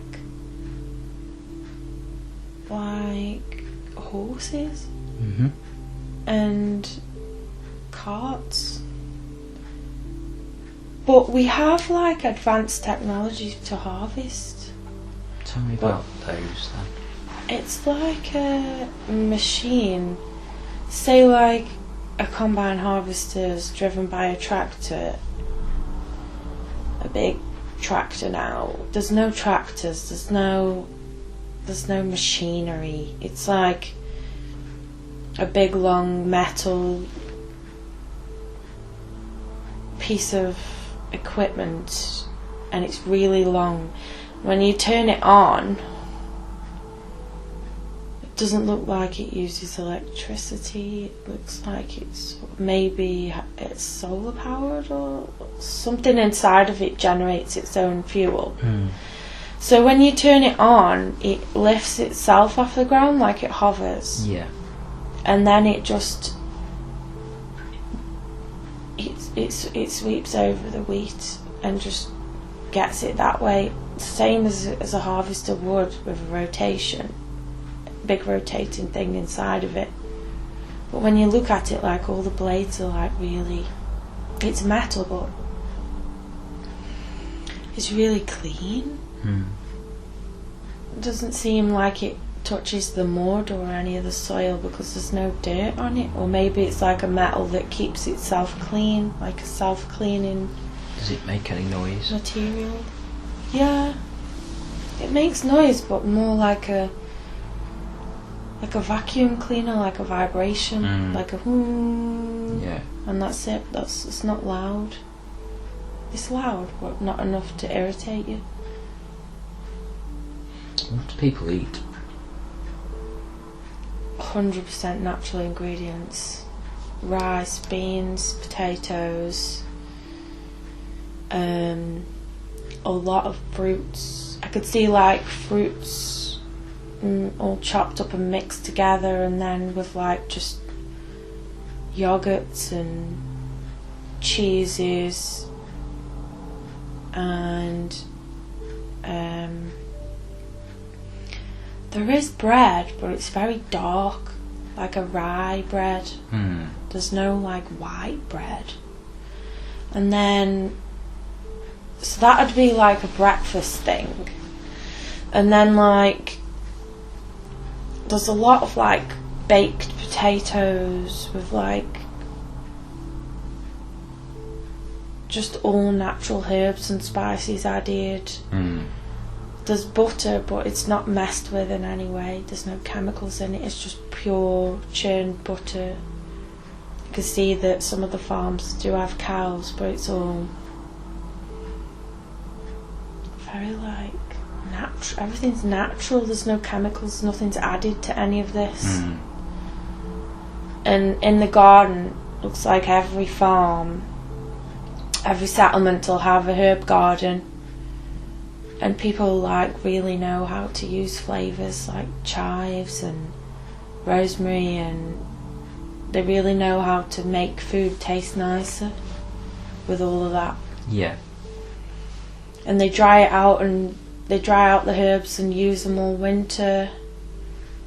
There's a lot of, because like harvest time I can see there's a lot of people putting like peaches into jars, making like a syrup so that they don't go off. Yeah. And you just naturally eat that throughout the winter. There's a lot of preserving stuff. There's a lot of that going on now at this time of year. But everyone's like happy, nobody's stressed with any of this. It looks like people don't have jobs. There's no currency. Everything just feels like a cycle, and it's really natural. Everybody seems nice. Doesn't seem like people really fall out or anything either. And so what are you doing then there this time? I am just living a very peaceful, normal life with no karma. All the people that I interact with are all part of my soul group, and it seems like everybody knows that as well. Like everybody's aware of like a deeper, soulful experience with each other, and everybody seems to talk about things in a very advanced way. in terms of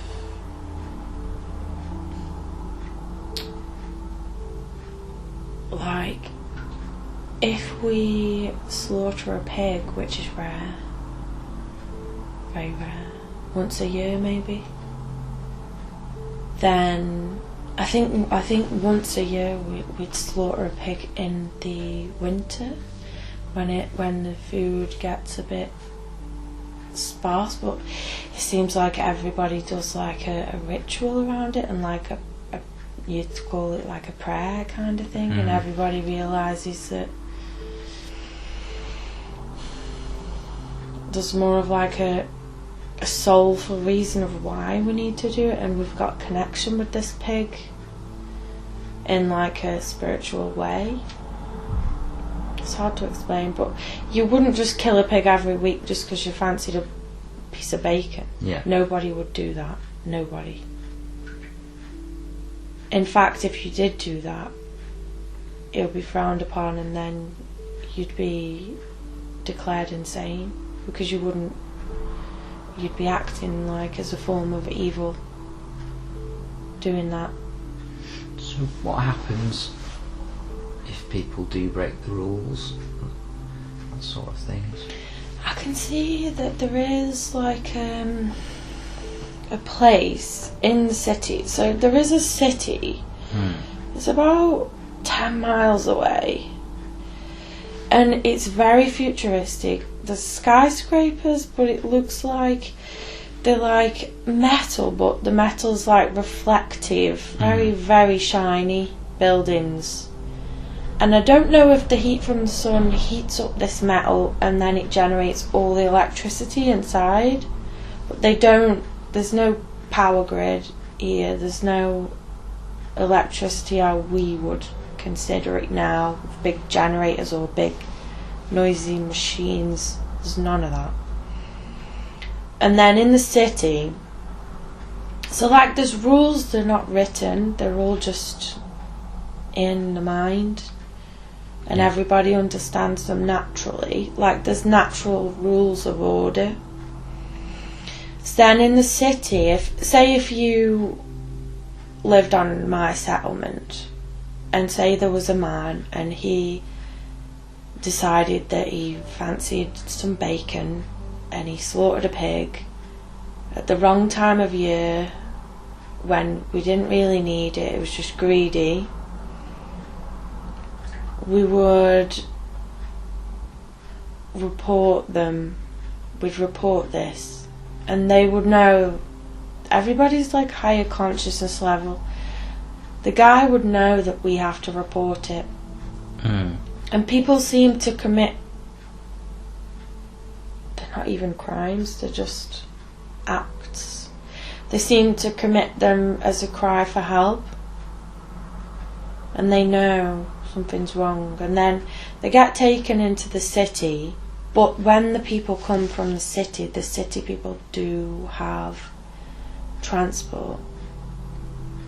They will come, they're not the police, but they're just, some people prefer to be in the city, some people prefer to be out of the city, because in the city there's a lot of like arts and culture, and people still wear nice clothes and makeup and dress up and go to events and stuff.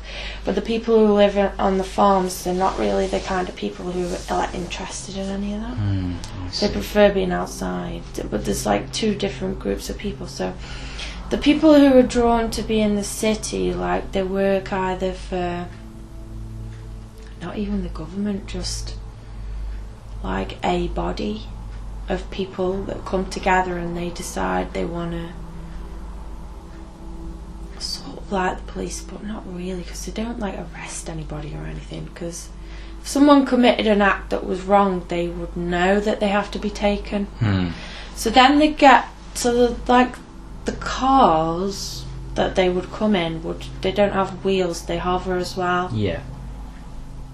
And they can go high, but they don't go high. They tend to stay quite low, because if they go high, then they generate some sort of, not smoke, but like a vapour.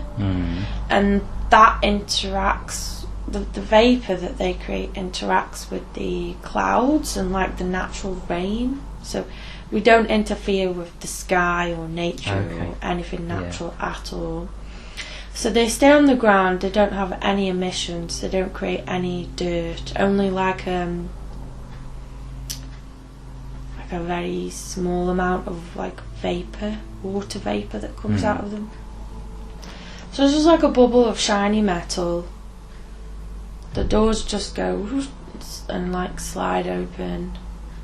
You get in, they're very comfortable, they drive themselves, there's no driver. It's a machine that they program to just take them wherever. So they'd pick up the person who'd committed the so-called crime and they'd take them to like a hospital, and they'd have lots of natural therapies. They'd have sound healing. There's like elders there who they can talk to.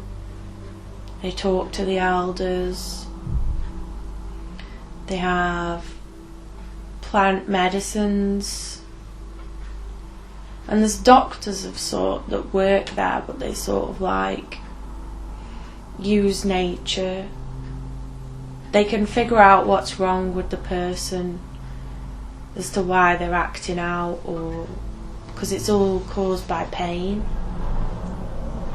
through, but there's no murder, nothing ever gets that bad, and there's no violent aggression at all. Very rare. That would be very underground. That would happen like violent aggression towards another person would happen like once every 100 years. It's very rare. So they'd take people to this hospice, and they decide exactly what treatment program they need just for that one person, and then that person is nurtured and cared for and rehabilitated and spoken to. They're not like locked away in any way.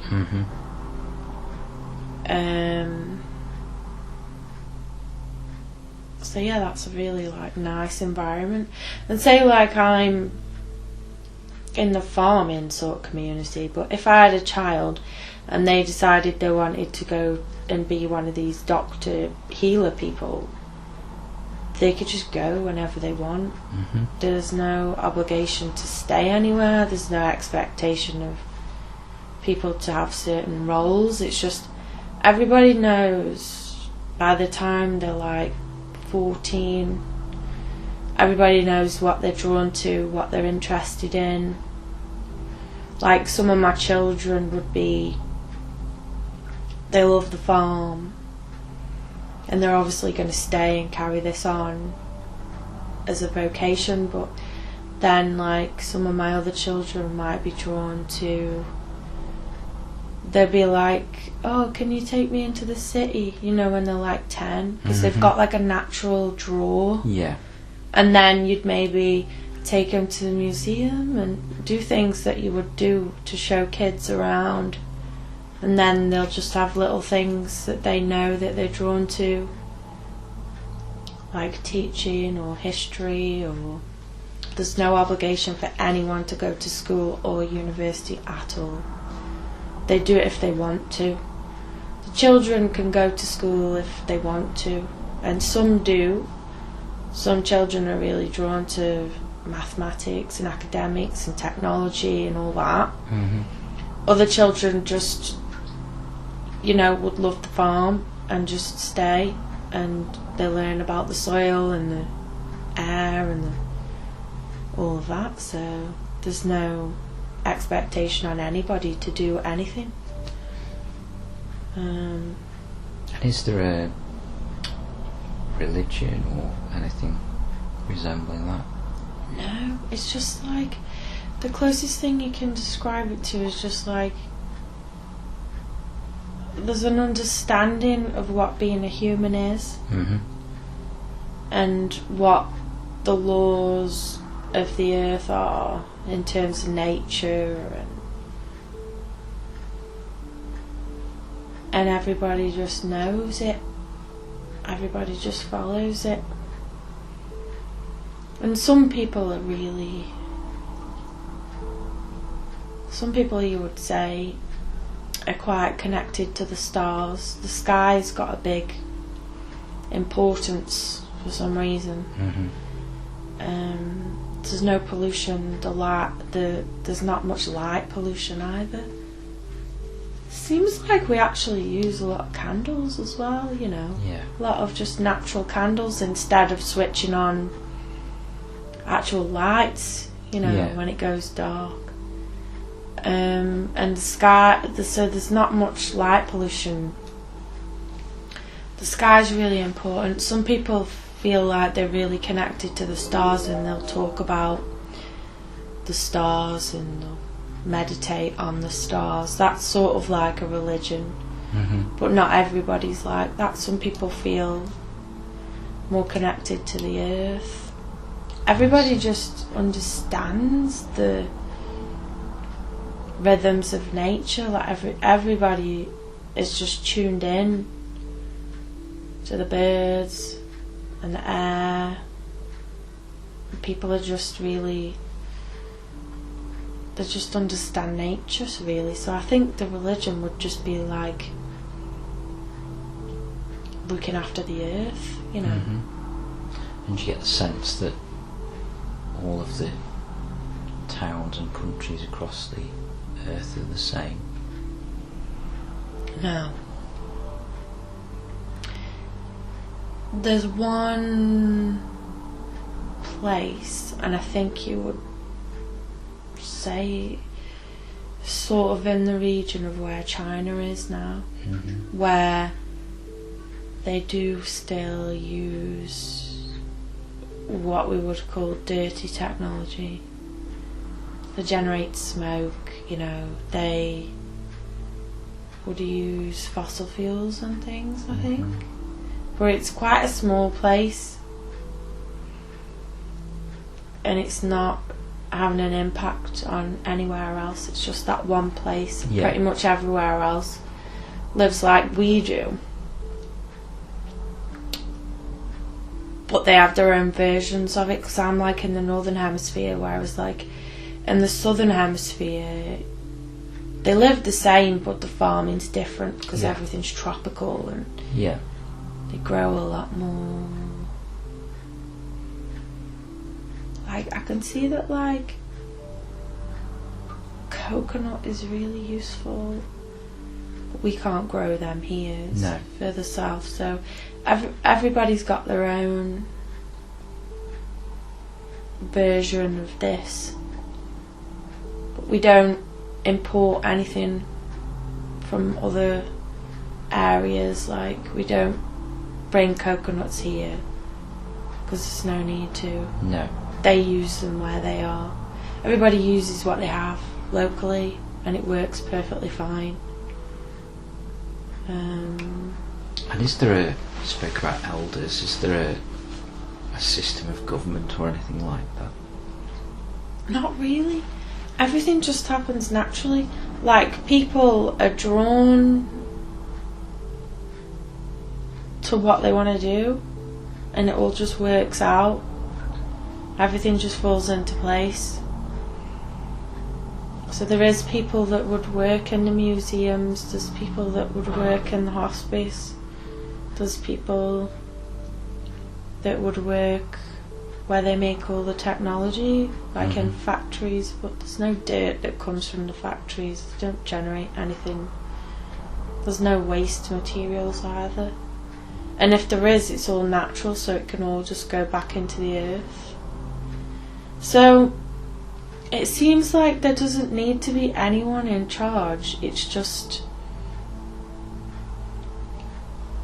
the old people are cherished because they've got more life experience, but they also go to where they're drawn to.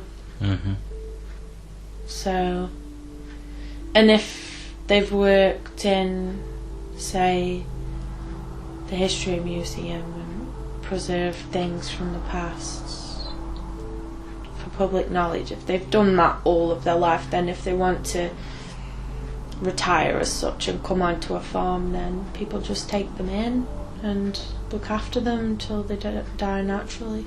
And how old would somebody live till? I say about 160. Mm-hmm. Yeah. Not really, really long, but you know, everybody seems to think that we can live longer. Mm-hmm. Like if we get more healthier in the body, that some people can live to like 200 maybe. But the people don't age as quick. No. Like you don't start looking old until you're about 120. Yeah. So. And how long has this society been in existence for?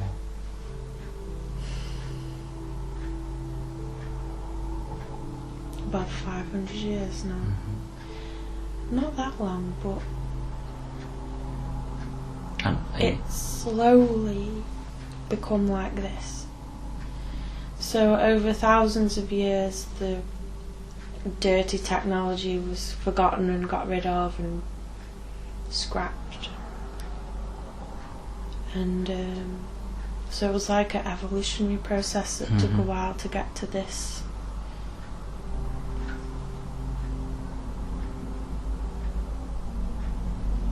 And the people that live on the earth, they stayed on the earth, or have they gone to other places as well? They can go to other places, and we do have interaction with other beings from other places, but it's all peaceful and we understand each other. And Earth, it seems like in Earth's past there was a lot of darkness, a lot of tumultuous happenings, a lot of death and a lot of pain and a lot of destruction of the earth, mess, dirt. So going from that to this now, humans are happy here now. We don't want to go anywhere else. Yeah. We've got it to how it should be here. Yeah. And everything's peaceful and beautiful. And we don't feel the need. Some children are drawn to travel, but a lot of the children will say, "Oh, I want to go to such and such a place, you know, on a spacecraft or whatever." We do have spacecrafts, not many of them. And they're allowed to as like an educational thing. So they'll go to another planet for like a month, spend time there, learn a bit. But then after that, they usually quench their wanderlust, you know, and they usually end up coming back.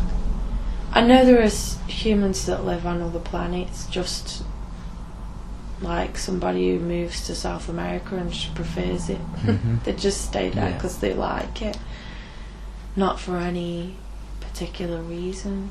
So there is people that still have wanderlust, you know, and explorers. It doesn't cost any money. Like, you can just say when your child is like 18, you can say, "Oh, they want to go spend a couple of months on such and such a planet," and then you just take them to the place where the spacecrafts take off, and there's pilots, and they just take them there and bring them back, and just, I think there's a lot of like telepathic understanding. Yeah. We use words, we speak, but a lot of communication actually seems to be telepathic more. Yeah.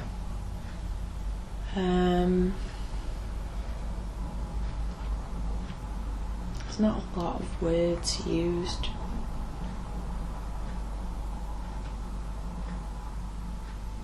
So, and all the other beings that we interact with are all really different in terms of the way they look, but all of a certain level of advancement in terms of peace. The other beings, Earth don't have nothing to do with it. There is like a council of aliens that would meet on like a craft, like a base that they have in space that doesn't move. It's a craft, but it's still sort of like a man-made planet. Yeah. And they would meet there and have discussions about other parts of the universe that they might want to interfere with, or they might want to stop wars or stop other planets from mining things and ruining the planets and stuff. But it'd have to be really extreme circumstances for them to intervene. Don't really do that, and Earth definitely don't want to get involved in any of that. No. Earth keeps itself to itself, because we've got a very good thing going on. It took a long time to get to this level of evolution. Yeah.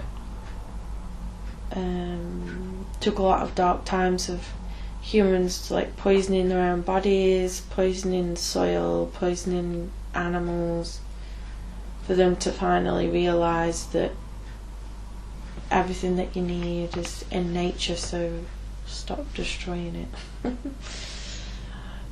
Yeah, that took a long time.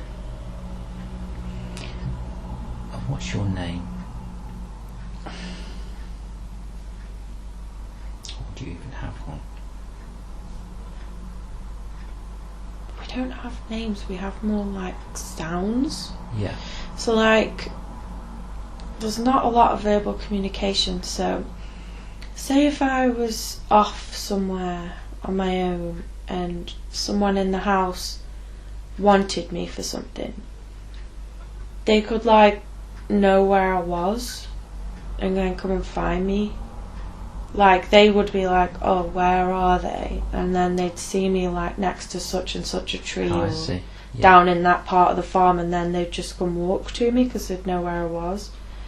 Or they could like, I'd get a feeling that I'm needed Yeah. back at the house, so I'd naturally just turn around and go back up there.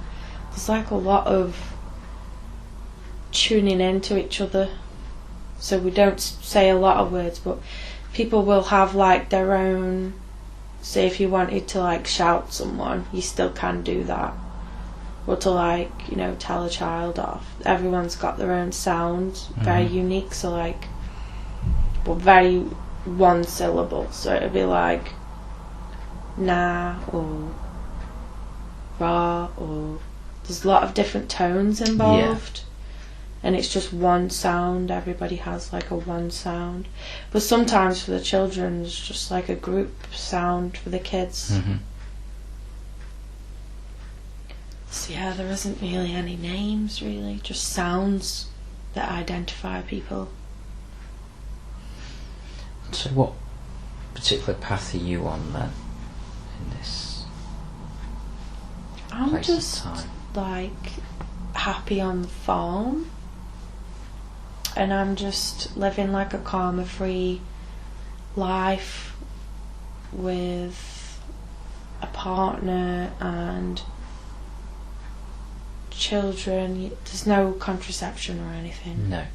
So you just have children whenever it's meant to happen. Yeah. And you can trust, because your body's so healthy, you can trust your body to know when is the appropriate time to have a child, you know, see. like it just all happens naturally at the right times. And people can have like 20 children over a space of 40 years. So like, you know, it's a lot more spaced out. You know, people don't tend to have lots of children one after another. Some people do, but you try and give more time to that individual child. So most people have a child and then wait 5 years before they have another one. Yeah, sure. But because there's no contraception, you just tell your body to do that. Okay. You don't have to Yeah. take a pill or anything to stop it from happening. So yeah, I'm just on that path, but I do enjoy history. So when I was a child, I decided to go to like just history school. I didn't study any other subjects, just history that I was interested in. So like once a week, like maybe twice in a month. Everything seems to go on the lunar calendar like a month. Yeah. So like twice a month I would go to history school, and that's like in the museum in the city, and I would just learn about history. But there's no exams, there's no tests. I didn't have to learn it. I could go or stop whenever I wanted to go. Sure. Yeah. There was no had to go till I was 18. There's nothing like that. Sometimes children just want to go and have a look. They go one time, or you could keep going. You can go to history school at any age. So even if you were old, you could still go to history school class, and they're at certain times, and people just turn up. Yeah. Yeah. But I don't do anything with that. I don't want to work in the history school. Yeah. I just liked to go when I was younger, and sometimes I do go because I like learning about the history of the earth and what we did wrong as to what we're doing right now. Is there any different looking humans, other races or anything like that? Yeah. Everybody's different. Everybody's like really good looking. There's no obesity. Yeah. Everybody's very healthy. People are different shapes and sizes in terms of height and like shoulder breadth, and you know, like women have different boob sizes and stuff still, Yeah. but everybody's pretty much aesthetically really good looking, and there's still like red hair, black hair, brown skin. There's a lot of it's been intermixed. Yeah. So it's not really like a white race and a black race anymore. I see. It's all over evolution, it's all been mixed. Yeah. But a lot of like the Chinese race, they left. Okay. They left that area thousands of years ago because of the dirt and the way that they still have factories and old-fashioned stuff.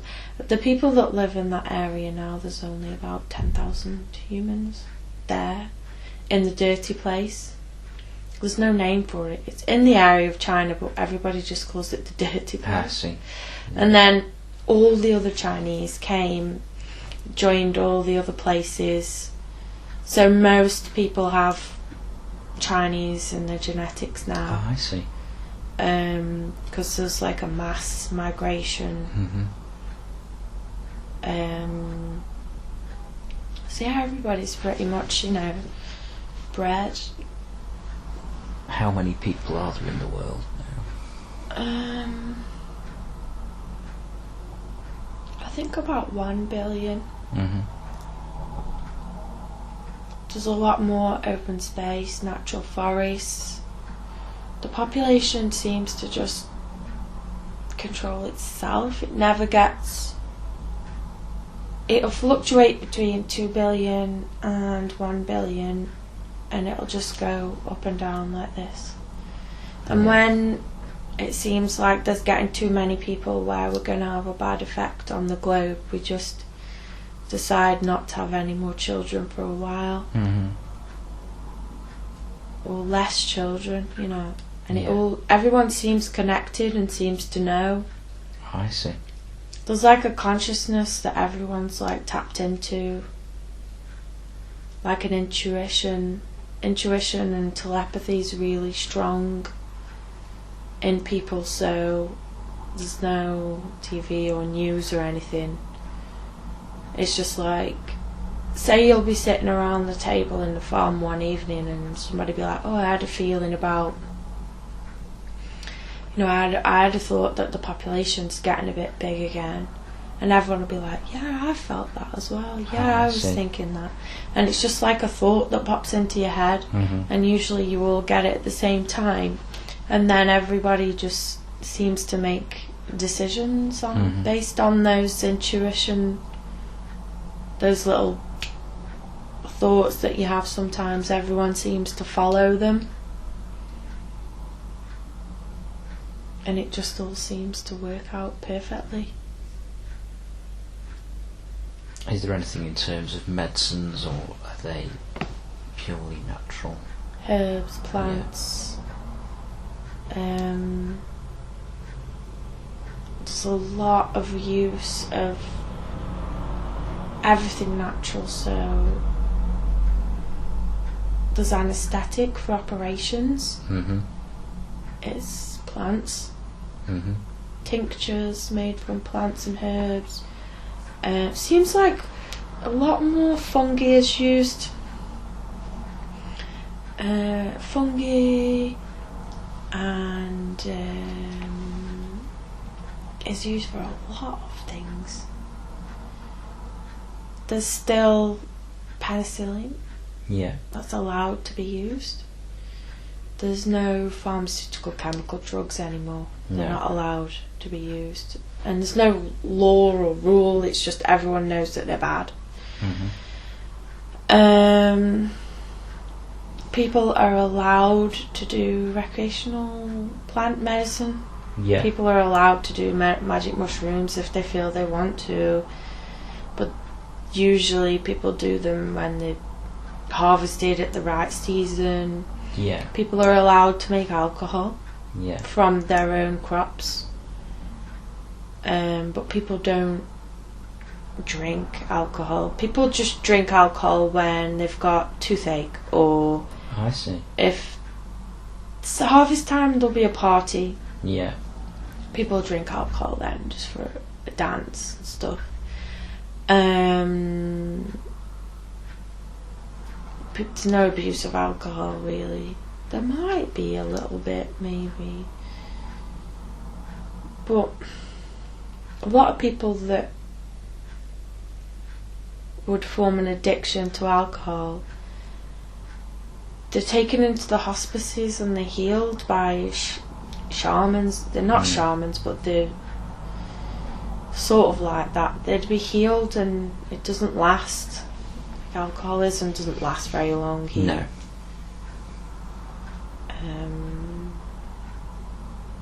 Yeah, everything's natural.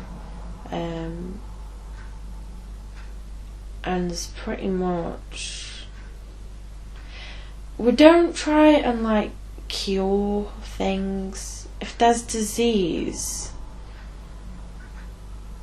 then we would look for the emotional root of the disease. They'd be taken to a hospice. The emotional root of that disease would be cleansed. Yeah. And then the disease would just naturally go away. The body's like, most people's bodies are perfectly healthy. So if there's any sign of disease, it's a message from your body, and that's how it's treated. But it's quite rare. I've never been ill. So I'm young. I'm about 45. I've already had like 5 children. Yeah. And I'll probably have 20 more children. Yeah. Women can stay fertile till they're like 100. But I've never been ill. Maybe I've had like a cold kind of thing, once or twice. But other than that, I've never had any ailments of the body at all. Never had a rash, never seen a rash. never. You hear about things, you hear about things that can go wrong with the body, and everybody's educated in it, but it's so rare. Rare, yeah. Yeah.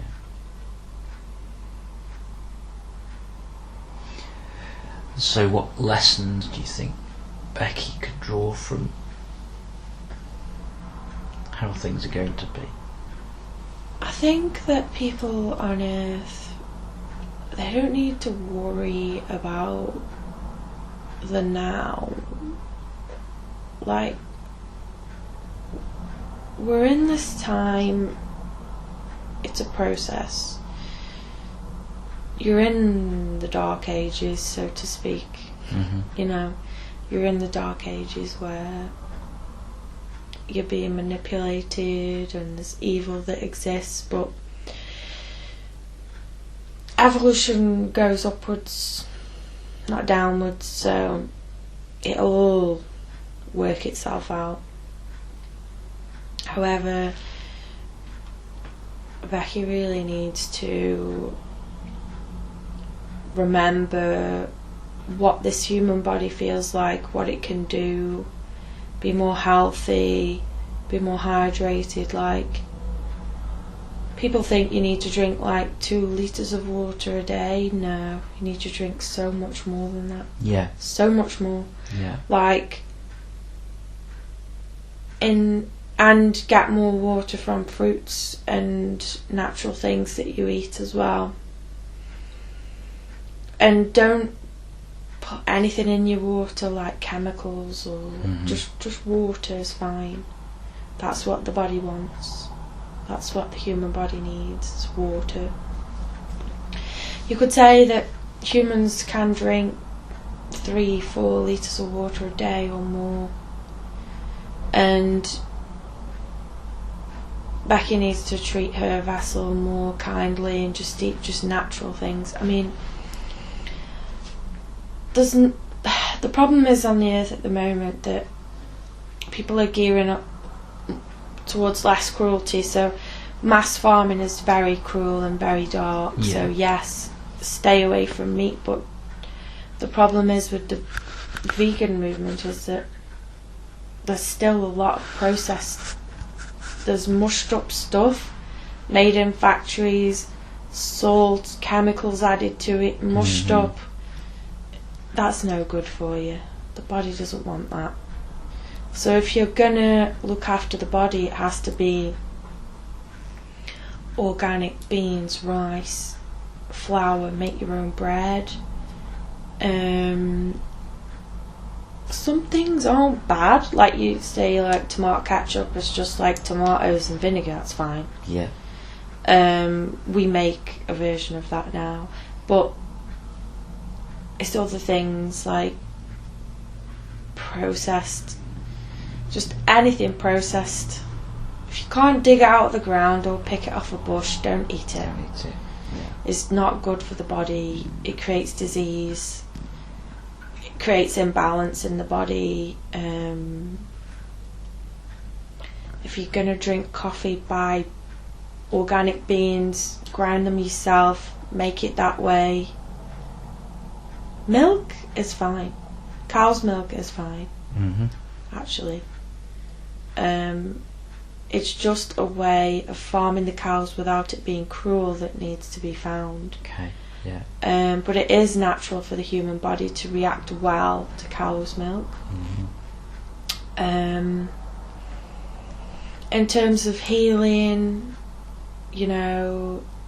Becky and other people would be like a bit about doing healing therapies, ayahuasca, things like that. They're perfect. Yeah. They cleanse the whole entire system. It's not, doesn't seem nice because you'll be vomiting, but you're vomiting all of the toxins that are in your body. Got you. Yeah. So it's perfect cleanse.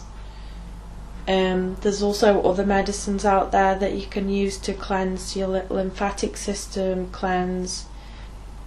but they will make you like diarrhea and vomit. That's the idea. Yeah. To expel dramatically. Yeah. the toxins. So there's plants out there. Humans will start finding them soon. There's other things. There's so many things that can cleanse the body. It's mainly just looking after the vessel, you know. Not putting crap inside of it. You know, if you want to eat biscuits, that's fine. But get some organic flour. Get some eggs from the local farm. Plain butter, you know, no processed stuff. Yeah. And just make them yourself so that you know there's no chemicals, there's no additives, Sure. there's no... Yeah. Because your body will just store up pockets of these additives, and that will be what causes cancer. There's chemicals in all of your tissues. All of your tissues are just filthy. Yeah. They're just chemicals. None of it's good. I mean,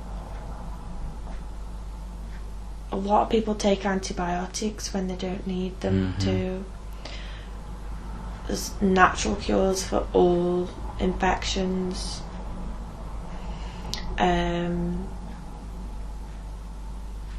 Yeah, I think Becky just needs to properly look after her vessel better. Because I can see now that if she doesn't learn this lesson in this lifetime, and also I can see now it's in her astrological birth chart, the 6th house, house of health. She needs to look at that, because there's a lot of things in her astrological chart that she can unlock and find in there. Yeah. Might need someone to help her, because it can be hard to understand astrology, but the lessons are in there about the body and about health, exercise, and if she learns the lesson about the body and about health, she can incarnate into this lovely life that I've just described. Yeah. We're perfectly healthy, perfectly aligned, everything's symbiotic, natural. If she doesn't learn the lesson about the body, she's going to carry some heavy karma about mistreatment. I mean, this physical vessel is a gift. It's actually a miracle. It's a scientific, biological machine. It's incredible, that houses the soul. You know, like, it could blow your mind what the body is. Yeah. You have to worship it and treat it like the gift that it is, and the amazing piece of biological machinery that it is.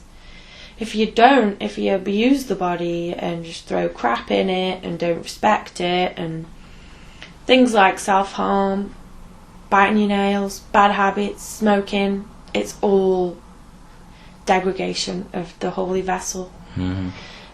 If she doesn't learn that, one of the incarnations next could be incredibly karmic in terms of the vessel.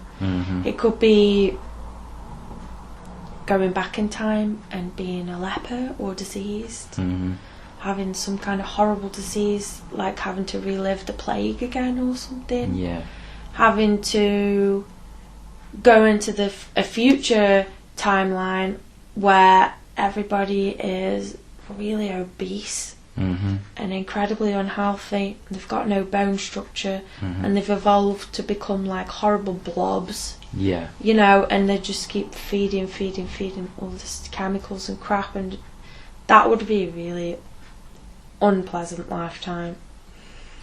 But yeah, if she learns it, it'll be great. Be really good.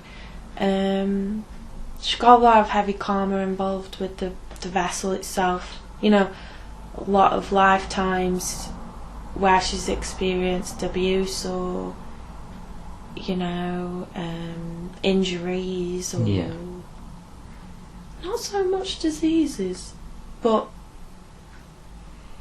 just things that have made her have heavy karma with the body. You know, like rape and things like that. You can carry a lot of heavy karma, heavy energy inside the vessel. That'll travel with you from vessel to vessel to vessel to vessel. Okay. This karma. So like, say if you've had a past life where you were raped and you got pregnant and you really didn't want to have this evil person's baby, in the next life you might have problems conceiving because you've completely okay, that makes sense. You just hate your womb. Do you know what I mean? Yeah. Your womb has done things that you didn't want it to do in the past. It's created life from evil, and you've got this horrible relationship with your womb, and that heavy karma comes with you into the next vessel.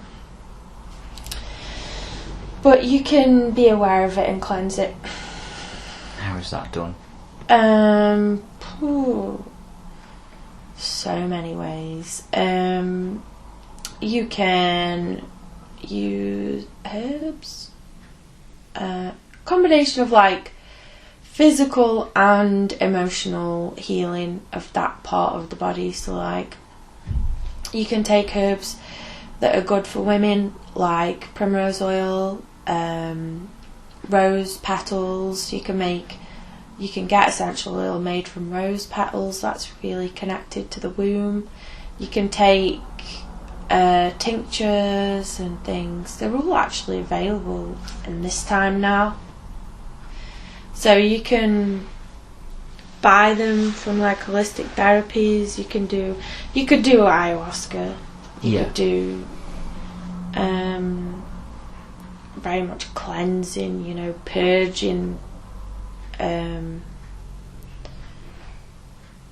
Like say if a woman got a womb infection randomly and it made her vomit a lot or made her bleed a lot, then that's the body telling you that you're carrying heavy karma down there, and your body's trying to give you a message and to like heal this area, heal it. So natural treatments, things like working on the meridians, like massage to drain energies, drain the lymphs. Lymphatic massage is really important for like everybody. Spinal adjustments and alignments. Because that makes the energy and all the nerves perfectly straight, you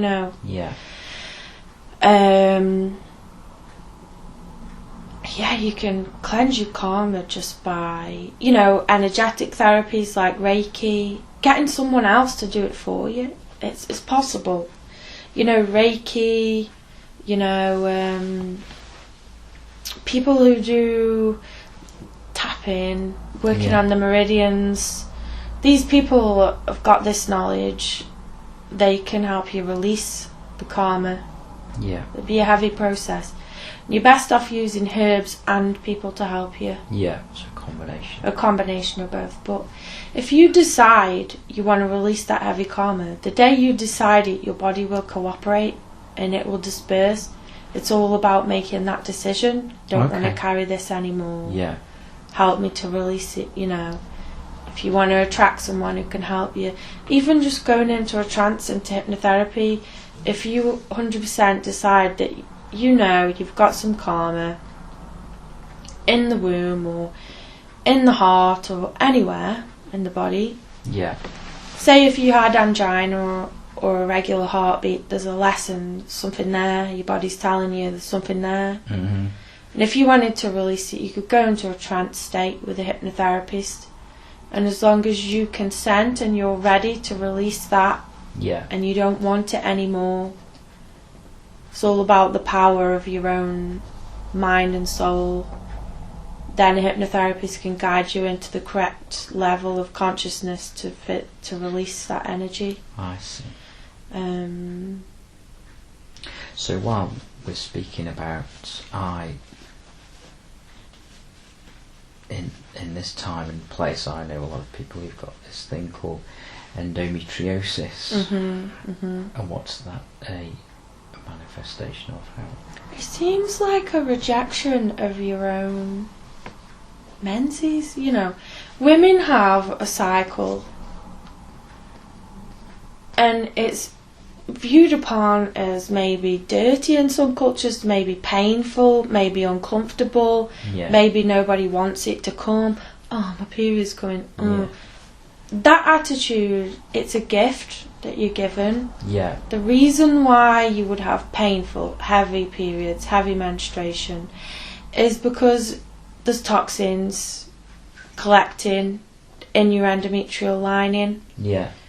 In your tissues, there's toxins. You know, tampons, they're bleached, they're full of chemicals, don't use them. Everything needs to be natural. Don't put anything inside your body that's unnatural, i.e. plastics. You know, there's a lot of abuse of the vessel that goes on. And women that have endometriosis, the lining of their womb does not grow in the right place. And it's because they don't want it in the womb. So they have got this attitude towards their own cycle. Could be anything. Could be a past life thing. Could be that it's dirty from their culture. Could be that they just don't want to be a woman. They'd prefer to be a man or something else. You know, they don't want the cycle. So energetically, they're not allowing the womb lining to build up healthily in the normal place that your body wants it to go. They're rejecting that energetically and in their own minds, whether this is deep-rooted, subconscious or conscious. And then that tissue is building up in other places, causing pain, causing internal bleeding. And that is a decision. And I know medicine at the moment would not agree, but that is a decision that a woman is making to reject her own femininity, rejecting her actual own cycle. Hatred of her own genitals. There's so many things it could be. There's so many things, but I see. They're actually rejecting the menstrual cycle, really, or they really don't want to have any children. So, or this deep fears about having children. Maybe they want them, but they've got some real deep fears from past lives or from their mum or from their childhood. So that fear inside of your womb is making the endometrial lining needs to be there. It needs to be healthy for the egg to embed in it. So you've got so much fear about an egg embedding and you growing a baby that it's going in the wrong place. You're telling your body it's going in the wrong place, and it's all the pain and all the discomfort that it creates is a message. Your body's crying out, listen to me, listen to me. I'm giving you signals. The pain is a signal. Heal me, you know. Stop ingesting chemicals. Your blood needs to be healthy, you know, your actual bloodstream. So anything that you can take to cleanse the bloodstream. Stop smoking, stop, because the thing is, tobacco is okay. Raw tobacco is ceremonial, and, you know, can be used in ritual and all sorts of things. It's a part of the earth, it's a gift, use it for what it's for. But if you smoke heavily processed cigarettes every day, there's chemicals, there's all sorts of bleaches and things, you know, and this all gets in the blood, and it can gather in certain areas, all the toxins and all the... Your blood isn't behaving normally, so that is also a part of endometriosis. So if you're getting those signals, you need to cleanse your blood. You need to work on what those blocks are in the womb space. Could be past life problems, could be fears from your own childhood. Mostly they'll be unconscious, so the only way to really sort those out is through hypnotherapy. It's the only way. It's the only way, because you can't tap into your deep subconscious. You can do self-hypnosis. You gotta really work on getting into that deep part of your brain. and unlocking what is the secret here, what is my body telling me, you know.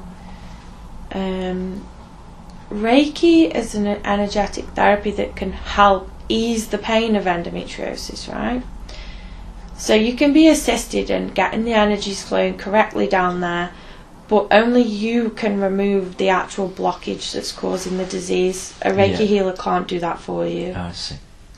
Whereas a hypnotherapist could guide you to see the block and to help you, but you have to verbalize what that block is, because it's yours and yours alone. If that makes sense. Makes perfect sense. Makes perfect sense. So, have you got any last thoughts for Becky before we come back to here and now? It's all about the body. There's a reason why she's had such an intense experience of feeling this perfectly healthy body. In this future life, the body is working perfectly. It's hydrated, it's nourished, it's fit, it has enough exercise, it's operating just like a perfectly balanced organism, you know, of its own. And there's a reason why she's experienced that, because this is one of the main blocks that she's got now. You know, she'd really do well just to grow her own vegetables with no chemicals on. The problem is that in this day and age, it's really hard to get food that's not been messed with. Sure, yeah. It's hard for everyone. It's a cycle that humans are going to have to go through. A lot of people start growing their own food and thinking, I'm not going to spray these peppers with anything. Why would I? Because I'm going to eat them after. You know, it's going to be a process. And I think if Becky can treat the body well and learn about natural consumption before she dies in this life, then she's not going to take any bad, unhealthy bodily karma into the next one. Sure. Because she's always, not always, but she's 50-50 with abusing the body with, like, chemicals, you know, even like cordial. It's full of sweetness and stuff that isn't natural. You know, you put it in your water, you think you're drinking, but you're not really hydrating properly. Try and buy like natural tea leaves. Try and buy, you can eat chocolate, it's a gift from Mother Nature, but get the 90% cocoa chocolate with no crap in it, no E numbers, no additives. And of course, all this is expensive. Yes. So it's difficult for people, which is why at the moment greenhouses, raised beds, you know, you can make that decision to put the Doritos back and buy the organic potatoes instead of the cheap potatoes. Everybody can make that decision. So yeah, that's pretty much all there is from this message. So I'd like you to integrate all of that into yourself now, Becky, and then just take a few deep breaths in, and every breath that you take in, you're just integrating all of those lessons and make it a part of you, just to bring it back to the here and now. Just when you're ready, only when you're ready, you can open your eyes. That was really a lot deeper than what I was expecting.